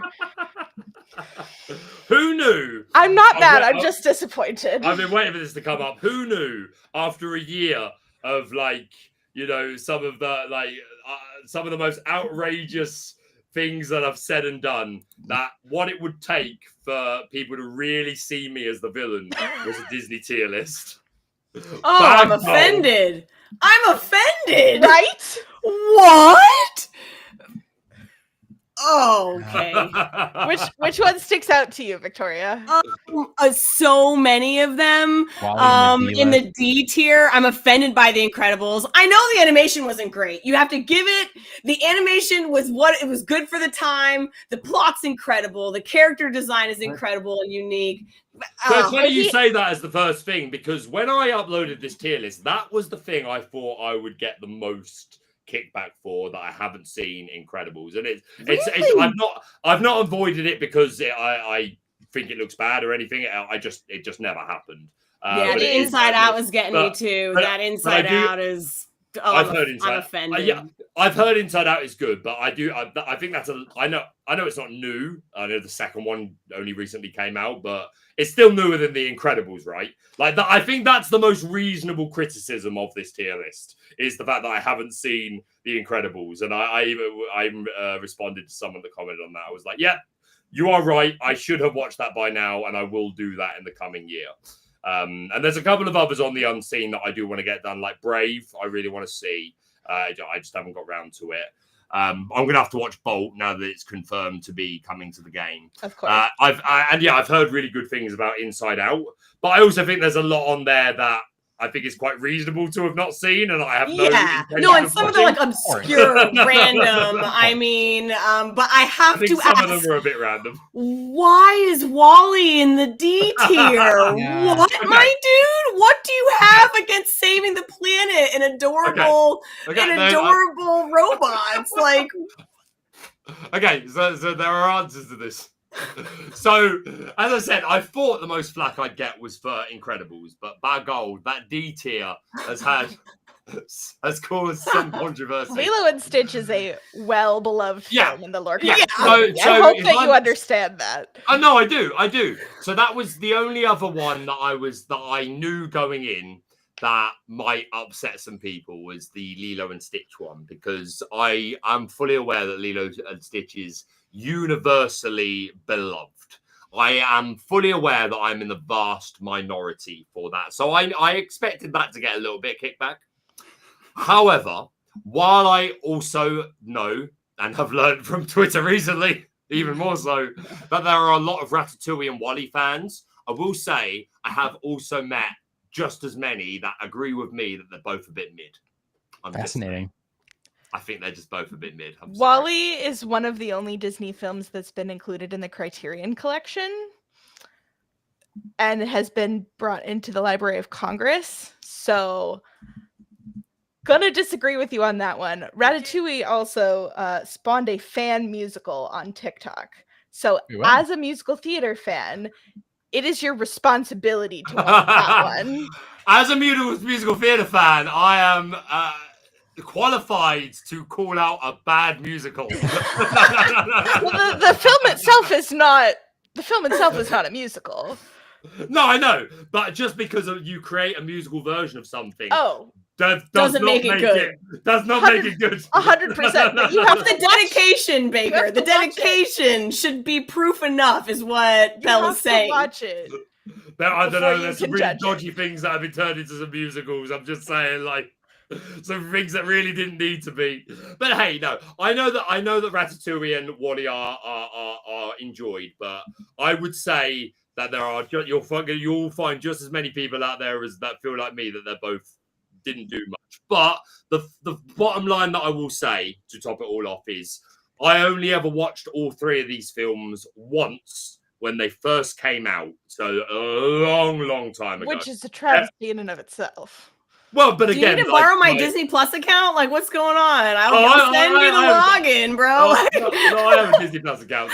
I'll tell you what it is. I am very much, I mean, it's partly ADHD, but I am a comfort watcher.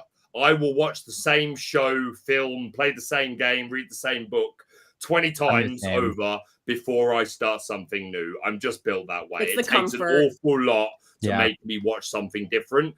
When I was young, I had a wide collection of the Disney videotapes. So all of these things that you see in my S to B tier, I have watched dozens to hundreds of times in my lifetime. And I adore each and every single one of them and love them very much. But I've always been I can work out pretty quickly whether or not I'm going to be into something or not. And I remember watching those three films, WALL-E, Ratatouille, and Lilo and Stitch. When I was young, they didn't do anything for me. I've never felt the need to go back and see if I was wrong because I was quite happy with the other things the other Disney films that I was enjoying. However, there are a couple of I also felt the same way about Atlantis when I was younger. Rewatched that last year. Oh, me too. And absolutely adored it. So beautiful. I want to be Kida now. I love that movie. It's so good. Yeah. So that is one that I didn't appreciate when I was younger, but I watched it more recently and absolutely loved it. And I think I ended up putting it in B tier. And yeah, it's in B. I thought that was and hey, B tier is not an insult. No, I think B tier is still good. To me, everything is C and D. For me, C and D is man. Yeah, that's fine. But even B tier, that's not an insult. S and A are just S is my favorites of all time. Yeah. A is this is incredible. B is I had a good time with this film and would rewatch it every now and then. So that's not an insult in my eyes at all. So that being said, I promised to Candio if he won the Charlie Collectible Shows event, before he won, that I would rewatch Lilo and Stitch. He won. So I will be rewatching Lilo and Stitch soon. We should do a live watch party. We all press play at the same time, and obviously not show it and have our mics off. That would be fun. A watch party with you. We'll see what we can organize. But I'm going to rewatch that one. It's going to take a bit more convincing for me to rewatch WALL-E or Ratatouille. I'm not ruling it out. We'll see. But if Lilo and Stitch goes well, maybe. Maybe. But that being said, I do think that all the slack I've been given for my tier list is purely based on those three films more than anything, because I think everything else, I think you're right. I think it's super reasonable. I know that some people don't love Basil and Treasure Planet as much as me. I think that's perfectly reasonable, each to their own. Yeah, I'd switch out Treasure Planet for Aristocats. Personally, Aristocats is up there for me because I was raised on it. So but yeah, of course. Besides that, I almost pretty much Bambi. Don't like that movie; makes me cry. It can go even further down for me. And there are a few things that I could quite happily put Mulan into S tier. Quite happily, I think that could be an S tier film. Yeah. And Big Hero 6, I think, could go into A tier. Again, that's only one I watched 3 months ago for the first time. Super enjoyed it. Really had a good time with that film. So there are a few things here that I could feasibly move up or down a little bit.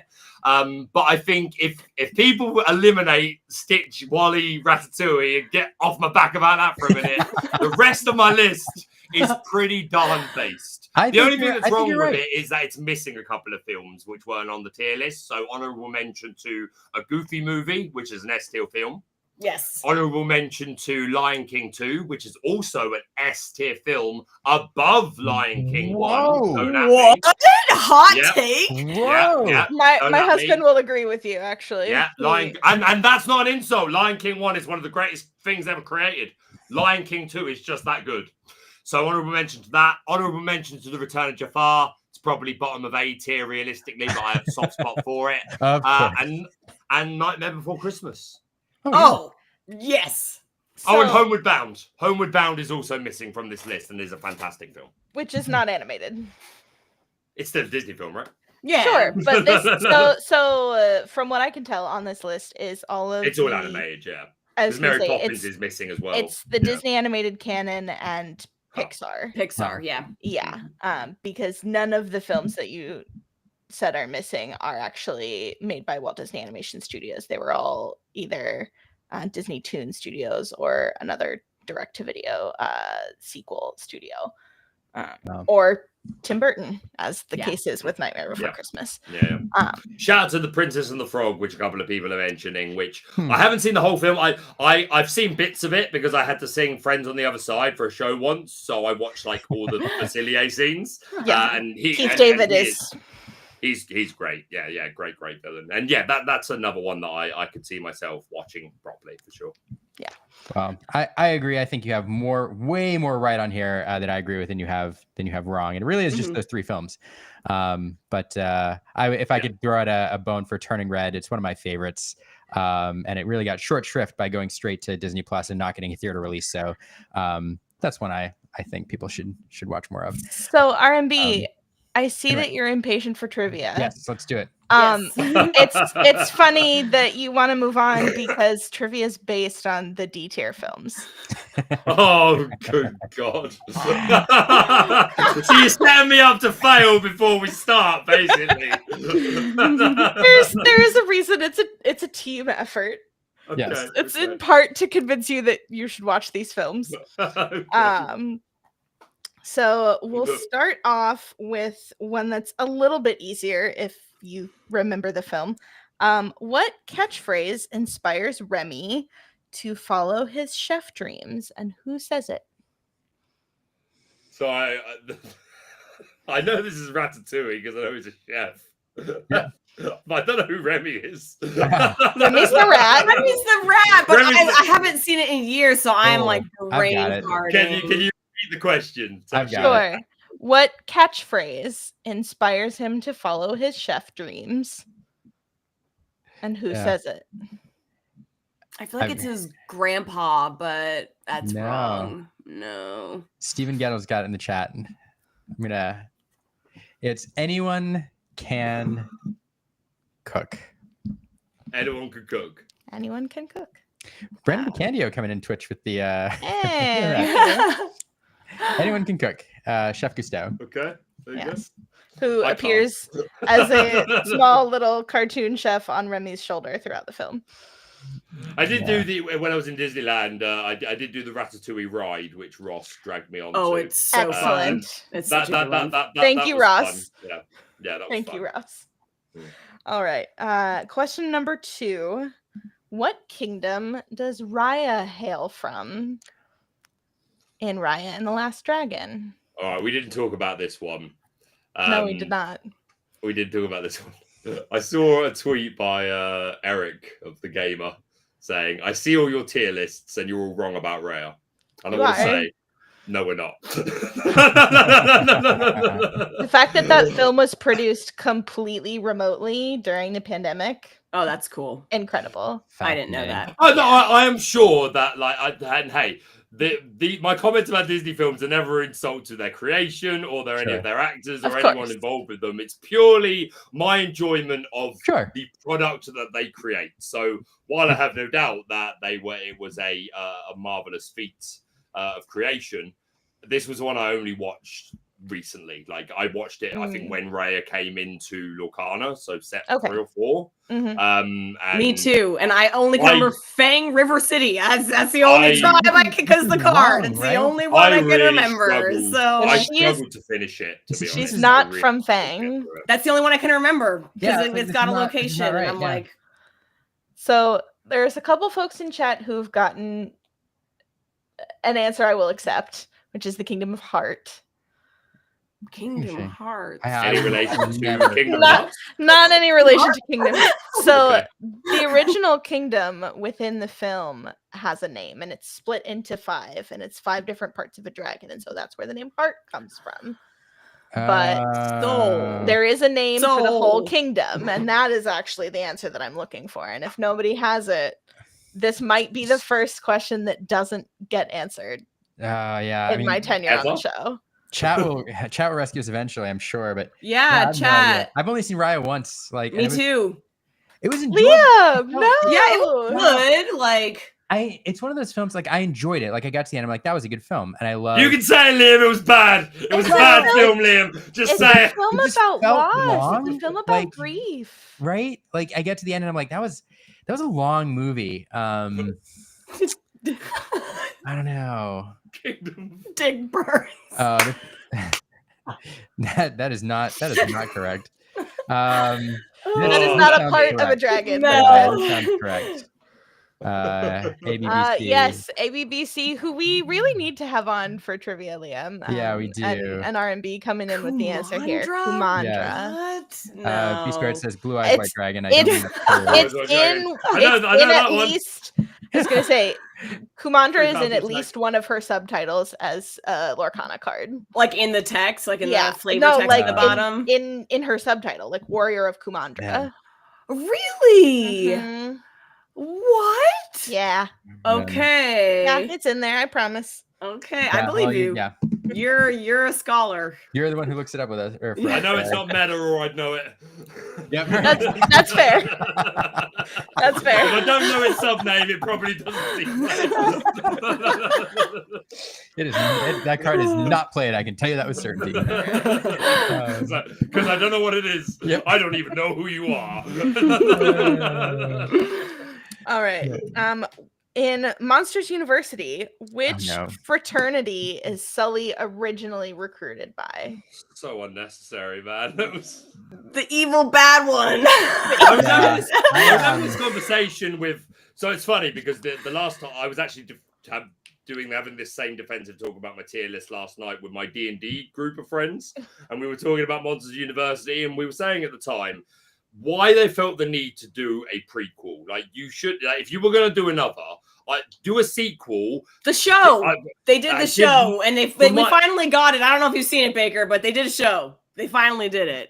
But I want to film. If you want to do a film, like a blockbuster sequel, do it either give Mike or Sully, I put one of them in charge of the company and have that create drama, and give the other one a family and have it be their kids that are now being raised and becoming the new monsters. Go with that as a storyline and bring There in you a go, new villain or Pixar. whatever. There's your new film. Like, There you go. We're not breaking any records here, but like, I don't know. I think This was a bad film. I'll go ahead and say it. I did not. I did not enjoy it. Especially because much. Monsters Inc. 1 is so good. Well, and they it's retconned so some good. stuff. They like broke some of the origin story of these two when they did the film, and I hated it. Yeah. I didn't like it. No, so I don't know. I know it was an evil frat. It was like it belonged to like the bad guy. Yeah. There you go. Thank you. That comes through for y'all again. Yeah. We would totally not have gotten this. Zero No. chance. I didn't stand a chance. This is Bill would make me look like an idiot. It even has a Greek alphabet letter in it, and it's all of got them do. All Yeah. of them have at least one actual Greek letter in them. Yeah. Sigma Alpha Mu. No. Yeah. I don't know. All right. Your next question: songs from which Broadway musical, make up a good chunk of WALL-E's soundtrack? We're coming down from the. Wait, no. That's not from a musical. That was written original for the film. What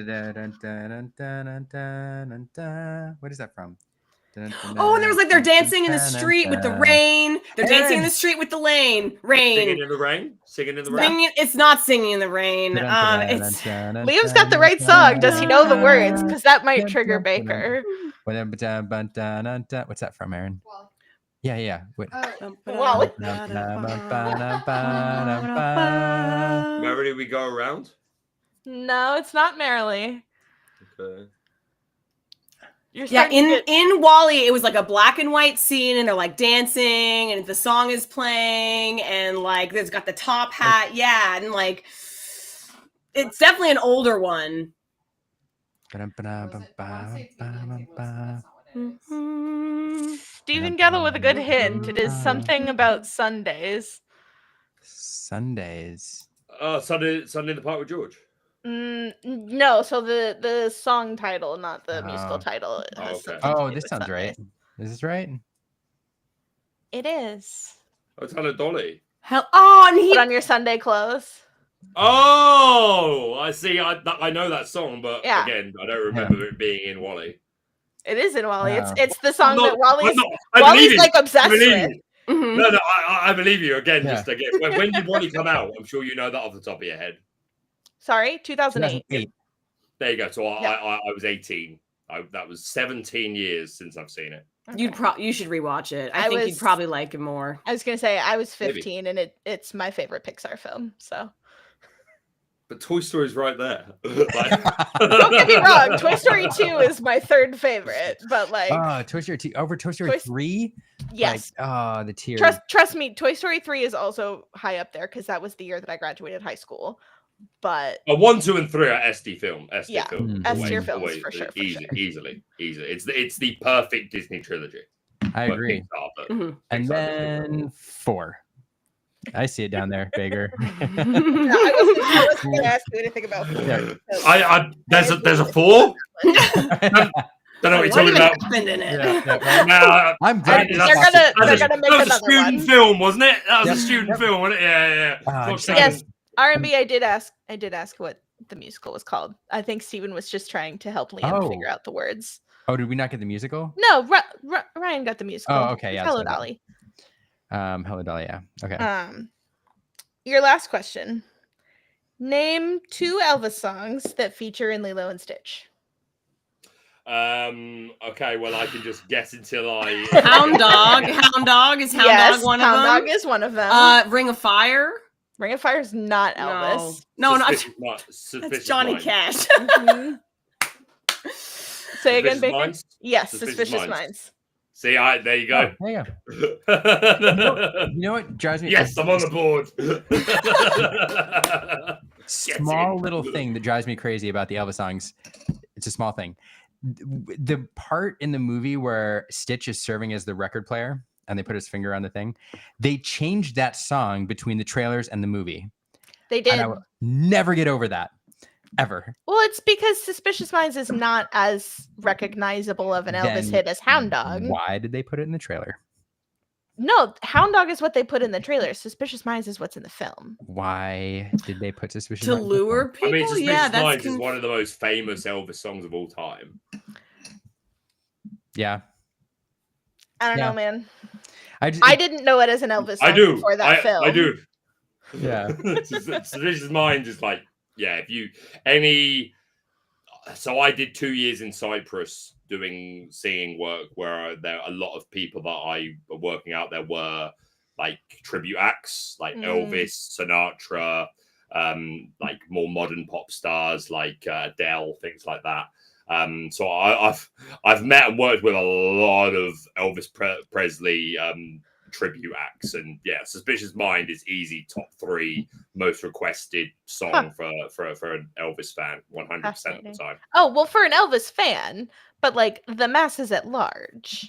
Yeah, true. But if you Hound take the Dog is concept much of how, more well known. Yeah, Hound yeah, Dog. I would agree. Yeah, I would agree for you. Like if you were going to try and pick a song that you think the most people would have heard, then Hound Dog. But still, just owing to the fact that how popular Elvis still is, then if you know Elvis to a degree, you've probably heard Suspicious Minds. But yeah, You're right. That's crazy. But yeah, That I'm was just hard. happy to get 1 point on the Fun- board for fun films I fact. haven't seen in 17 years. fun fact. Yep. I knew like none Lilo of and them. Stitch has more Elvis songs in it than any movie Elvis was ever in. Fascinating. Nice. Wow. Yeah, Bigger. If it makes you feel better, I knew the first one I got, but none of the others. So there you go. Well, Yeah, y'all leaned on chat this week, and that's Yeah. within the rules. That's acceptable. thanks, That's chat. all I ever do. Thanks, chat. And Caroline, thanks for bringing up Baker's tier list, because man, chat was going crazy. Yeah. Well, I had to get my jibes in there. I don't have Yeah, I much, was much expecting it. screen time. Yeah, I was waiting. But I also, Liam, do we have a video queued up to talk really quickly about how we talked about Jafar earlier? Maybe yes, no. Hold on. But hold Because on. I watched none of Continental's coverage, but I saw this video and I had to share it with my husband because he and I have watched your content so much, and when he saw your reaction Okay. to Yeah, the set release, he got almost as excited as you did. We both Hold were on. also jumping out of our seats. Oh my goodness. All right, let's see if I can. So the last time I tried to do this, the sound didn't work, but we can pull it up real We quick. can make an attempt. Give it a go. Yeah, we'll give it a go. Honestly, even Yeah. without the sound, like Baker's Yeah. animated. Baker's animated Yeah. enough. All right. You can hear Incredible. me muted. Yeah, what a great goodness gracious. All right, let's see if it works.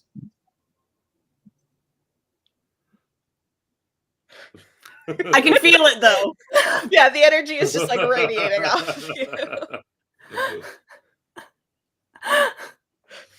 So I keep grabbing him in a minute. I was gonna say, he's just sitting next to you, like In shock. All right. I think it even ended ended with him doing looks like the Homer Simpson choking Bart. Like he's coming, Smessy, he's coming.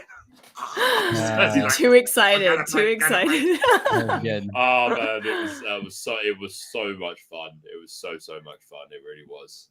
Yeah, you really bring. If anybody hasn't watched any of the continental coverage from Europe, or any of the European challenges, I mean, you and the team over there really bring the energy, and it's a lot of fun. So that was a great clip. Yeah. Appreciate that. Mm-hmm. Thanks for saying that. No, we had a great time. Me, especially Ross and Ed.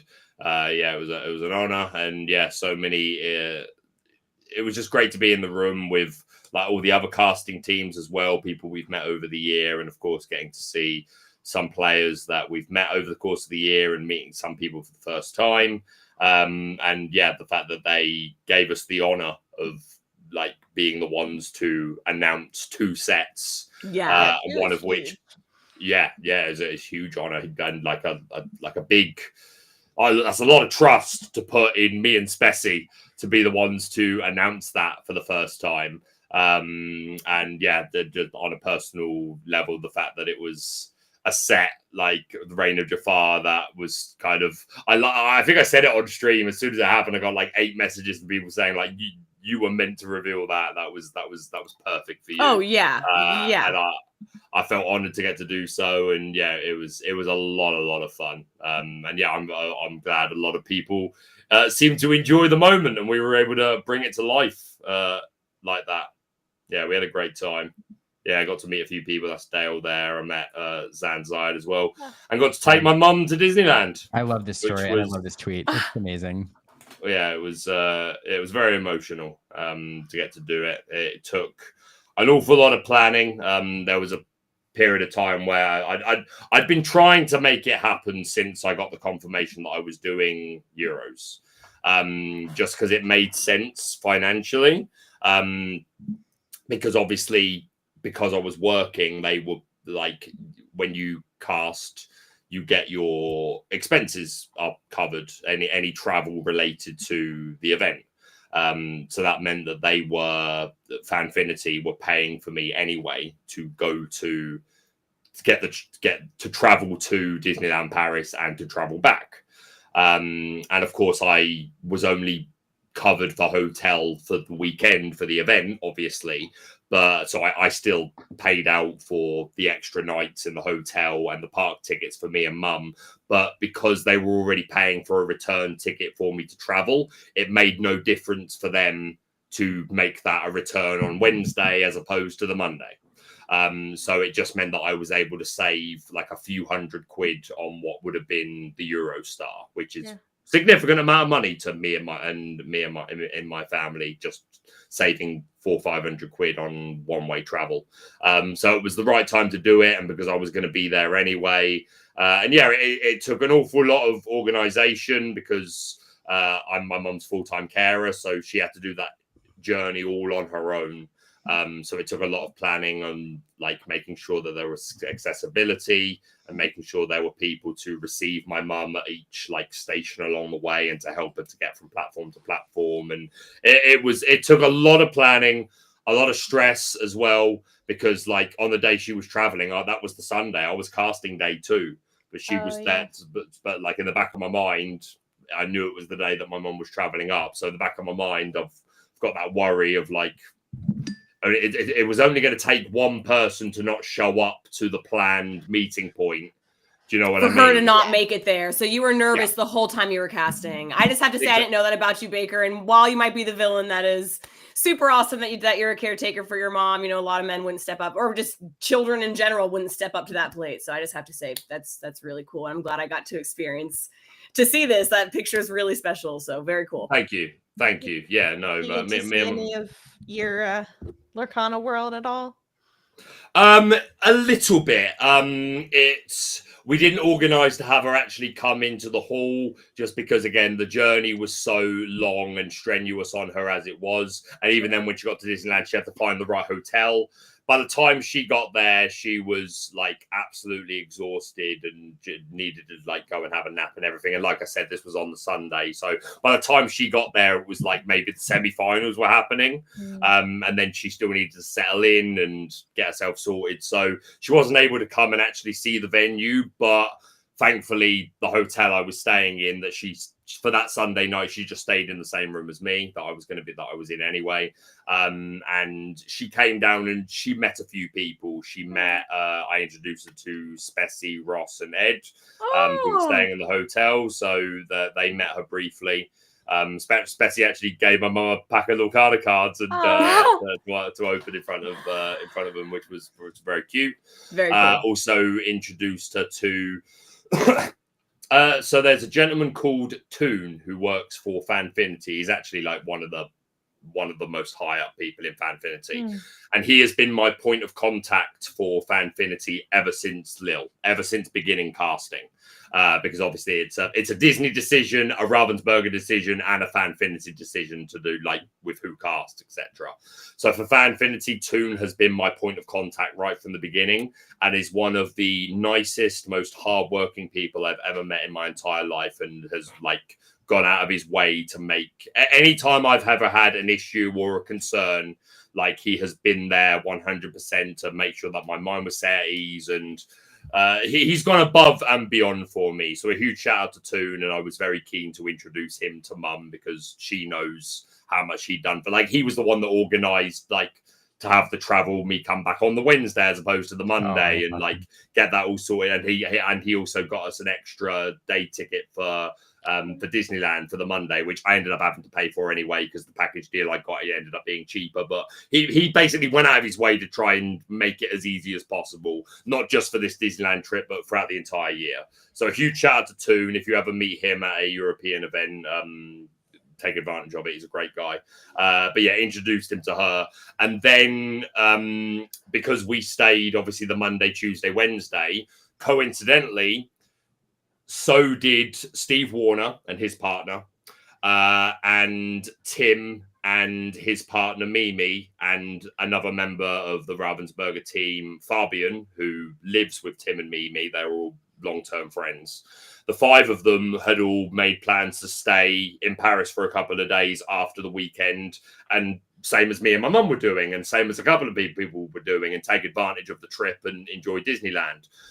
So on the Tuesday, when me and mum were just going around Disneyland, and I was wheeling her around the park, like, you wouldn't believe, goodness me, the way I was zooming in and out of people,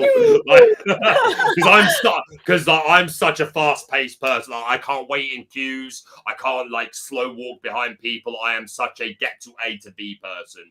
So me with my mum in the wheelchair, like zooming around, trying to get to all the characters, chasing Jafar down the road, like, oh, I want to meet you. It was good fun. But yeah, on that Tuesday, I messaged Tim and I was like, oh, if you're around and we're in the same area, we could maybe meet for a drink or something.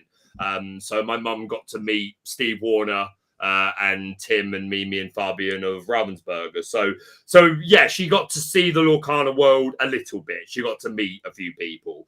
But she, like, the first thing I do when I get home after casting a weekend of Lorcana is watch the stream. More than anything for self-critique. That's something I've just always done my entire life as an actor. I've had it well worked into me from a young age to watch back your stuff and be honest with yourself, what you did right, what you did wrong, where you can learn. So it's always the first thing I do when I get home is to watch back the entire 2-day stream. And as such, my mum also watches it. She can't hear it all, and obviously she doesn't play the games, so she doesn't understand. But she enjoys watching the little video packages, and if it's me and all that. That's you, that is. I was like, yes, Mum, that's me. I love that. I love that so much. And then she gets back to her knitting, you know. Oh. But yeah, overall bottom line, because I've been ranting about it for a while, but yeah, I was able to do something for my mum that I wasn't certain I would ever be in a position to be able to do. Certainly wasn't in a financial position to have done something like this before now.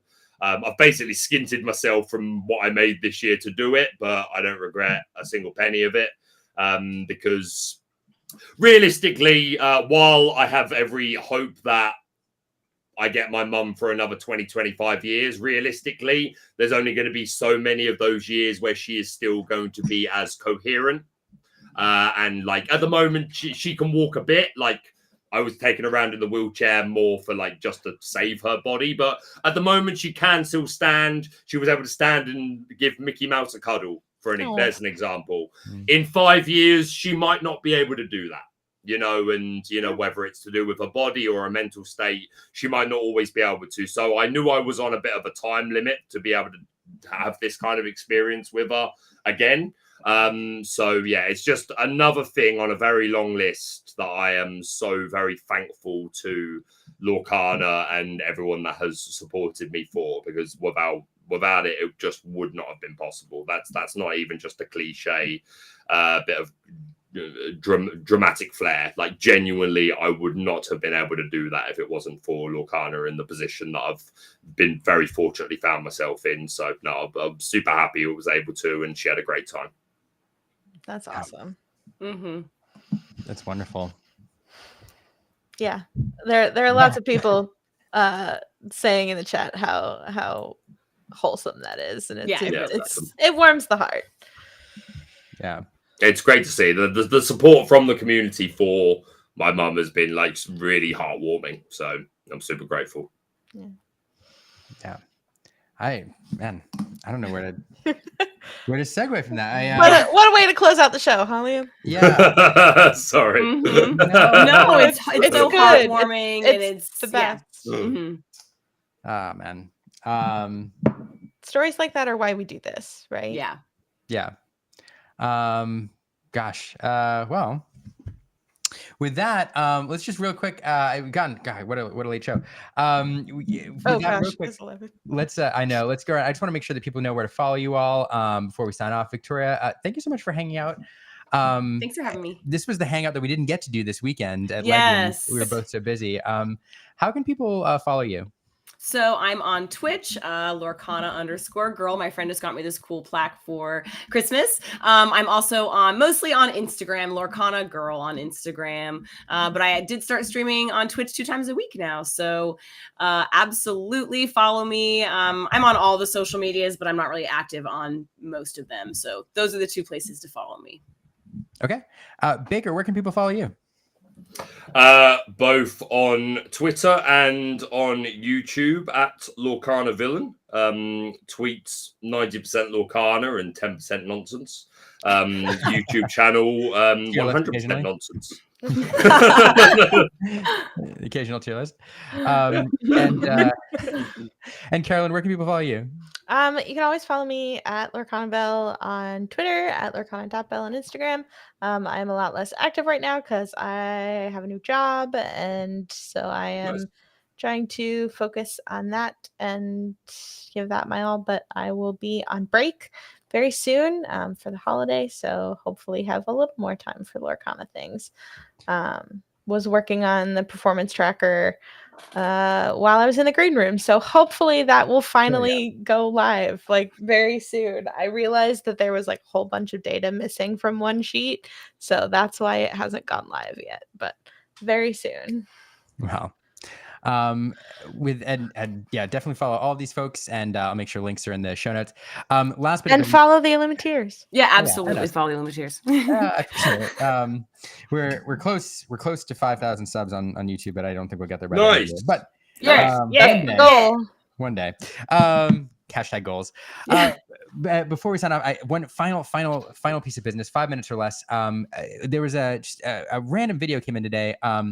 The last time we had a member of Forbidden Mountain on here, Dan, we got this weird video kind of dumped in our inbox, and we had to spend the day kind of decrypting it and decoding it, and finally we got it in time for the stream. And it was a very strange video, and seemed to have a hidden message to it. And I'm not going to show the whole thing, but it ended with this.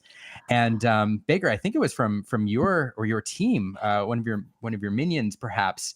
I when I tweeted that you were going to be on the show here, we received a similar video from some folks from the Forbidden Mountain team, and they've asked me to play it. So I'm going to kind of okay. I mean, I don't know what video you're talking about. Yeah, I don't think I've ever sent you in a video. Yeah, I figured you'd maybe a member of your team. I don't know. But I got this team from them, and we'll take a look. What do you think about the Lorcana Villain?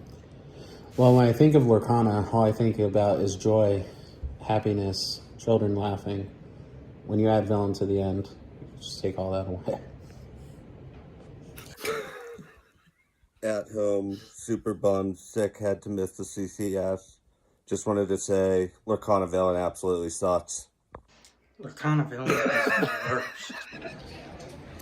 So what do you think of Lorcana Villain? Oh, the worst. Yeah, absolute worst. What? All right, what does everyone think of Lorcana Villain? Yeah, trash. Lorcana Villain is Oh, for God's sake. Wow. So, what do you think of Lorcana Villain? All right. that guy trash. That guy is trash.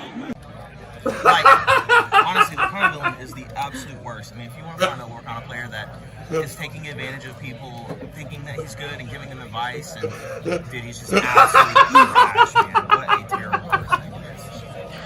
Wow. Whoa.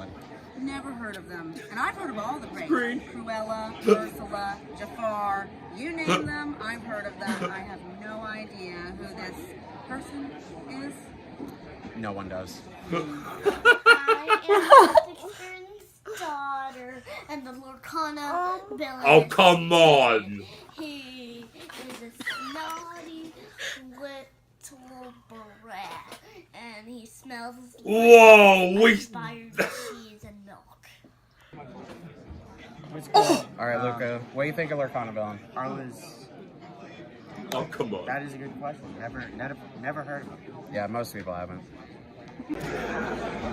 All right, so what do you think of Lorcana Villain? How many people did you talk Yeah, to? that sounds right. That sounds right. Lorcana Villain is absolutely right, so Kendall, what do you think of Lorcana Villain? Oh no! Super mid RP Not Kendall. I agree. Whoa! Whoa! Whoa! You got roasted, my dude. It just didn't stop coming. What? You have forsaken me. You were not prepared. Wait, hold on a minute. You can't get whoa. You can't give me a minute to digest that. First of all, what event was this? What? When was this? When did this happen? I assume at CCS. That's what it looked like. Yeah, that's what it looked like. How much of your day was spent walking around saying, "Yo, we got a minute to talk about Lorcana Villain"? I have to say, that's a good point. You're clearly in Dick Burns' head because he spent the entire day. I'm glad you clarify that was at Charlie Collectible Shows, because my assumption was that they were doing all that while I was at Disneyland Paris casting the European Championships of Disney Lorcana, while you spent the day talking about Lorcana Villain. But wait a minute, the daughter, Dick. Oh, you're a Dick. That is a load. Some good zingers for you, Mom. I'm gonna wait. Right, you wait. You blooming wait, mate. Right, okay. Now we're playing dirty now, are we? Getting the door involved. So snotty. You were snotty, Baker. I was under the assumption, as a distinguished English villainous gentleman, that there were certain lines that we weren't crossing. Okay, I just want you to remember, you involved family, not me. But Kendall, I feel like I thought I was just fighting the Forbidden Mountain. I'm fighting Labyrinth now as well. What the hell is going on? Betrayal. Deception, disgrace, evil as plain as the scar on his face. Although, to be fair, he said I'm a super mid RP player. To be fair, to his credit, we have at least learnt recently from the EU versus NA Continental Clash Challenge that all it really takes is a mid player from EU to absolutely dominate a North American veteran. So I'll take that. I guess one mid RP player from the EU is equal to one Kendall Burdett. So wow. I'll take that. I'm kind of good with it. Oh, those were fighting words. The best response. Excellent. Somebody clip that. Right. Someone clip that, and we need to post that on Twitter it's only because my heart is broken. Oh, like, the RP all father called me mid. I'm a little heartbroken. Yeah. Anyway, so I don't know. I mean, the villain team and the Forbidden Mountain team clearly. Fight. Yeah, there's a Jets and a Sharks vibe here, but the last thing I'll say, Liam, before I let you take us all home, yes, is that there is one thing that I remember seeing on your show a month or so back when you had Dan on, and that was one thing he did say that was absolutely true and correct, and I think is worth highlighting.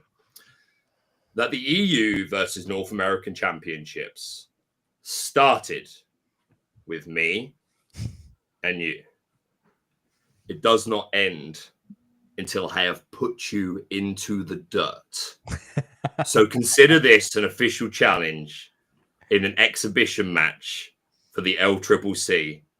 Lorcana Villain versus whichever one of you scrubby Forbidden Mountain dudes you want to send my way. And I'll teach you something. Somebody clip that. Yeah, there you go. With Gauntlet that, has been thrown. With that, thank you all, everybody who's still here for watching us on Let's Talk Lorcana. It's been a fantastic Monday night super show. Thank you all for joining us. Hope to see you all next week. And until next time.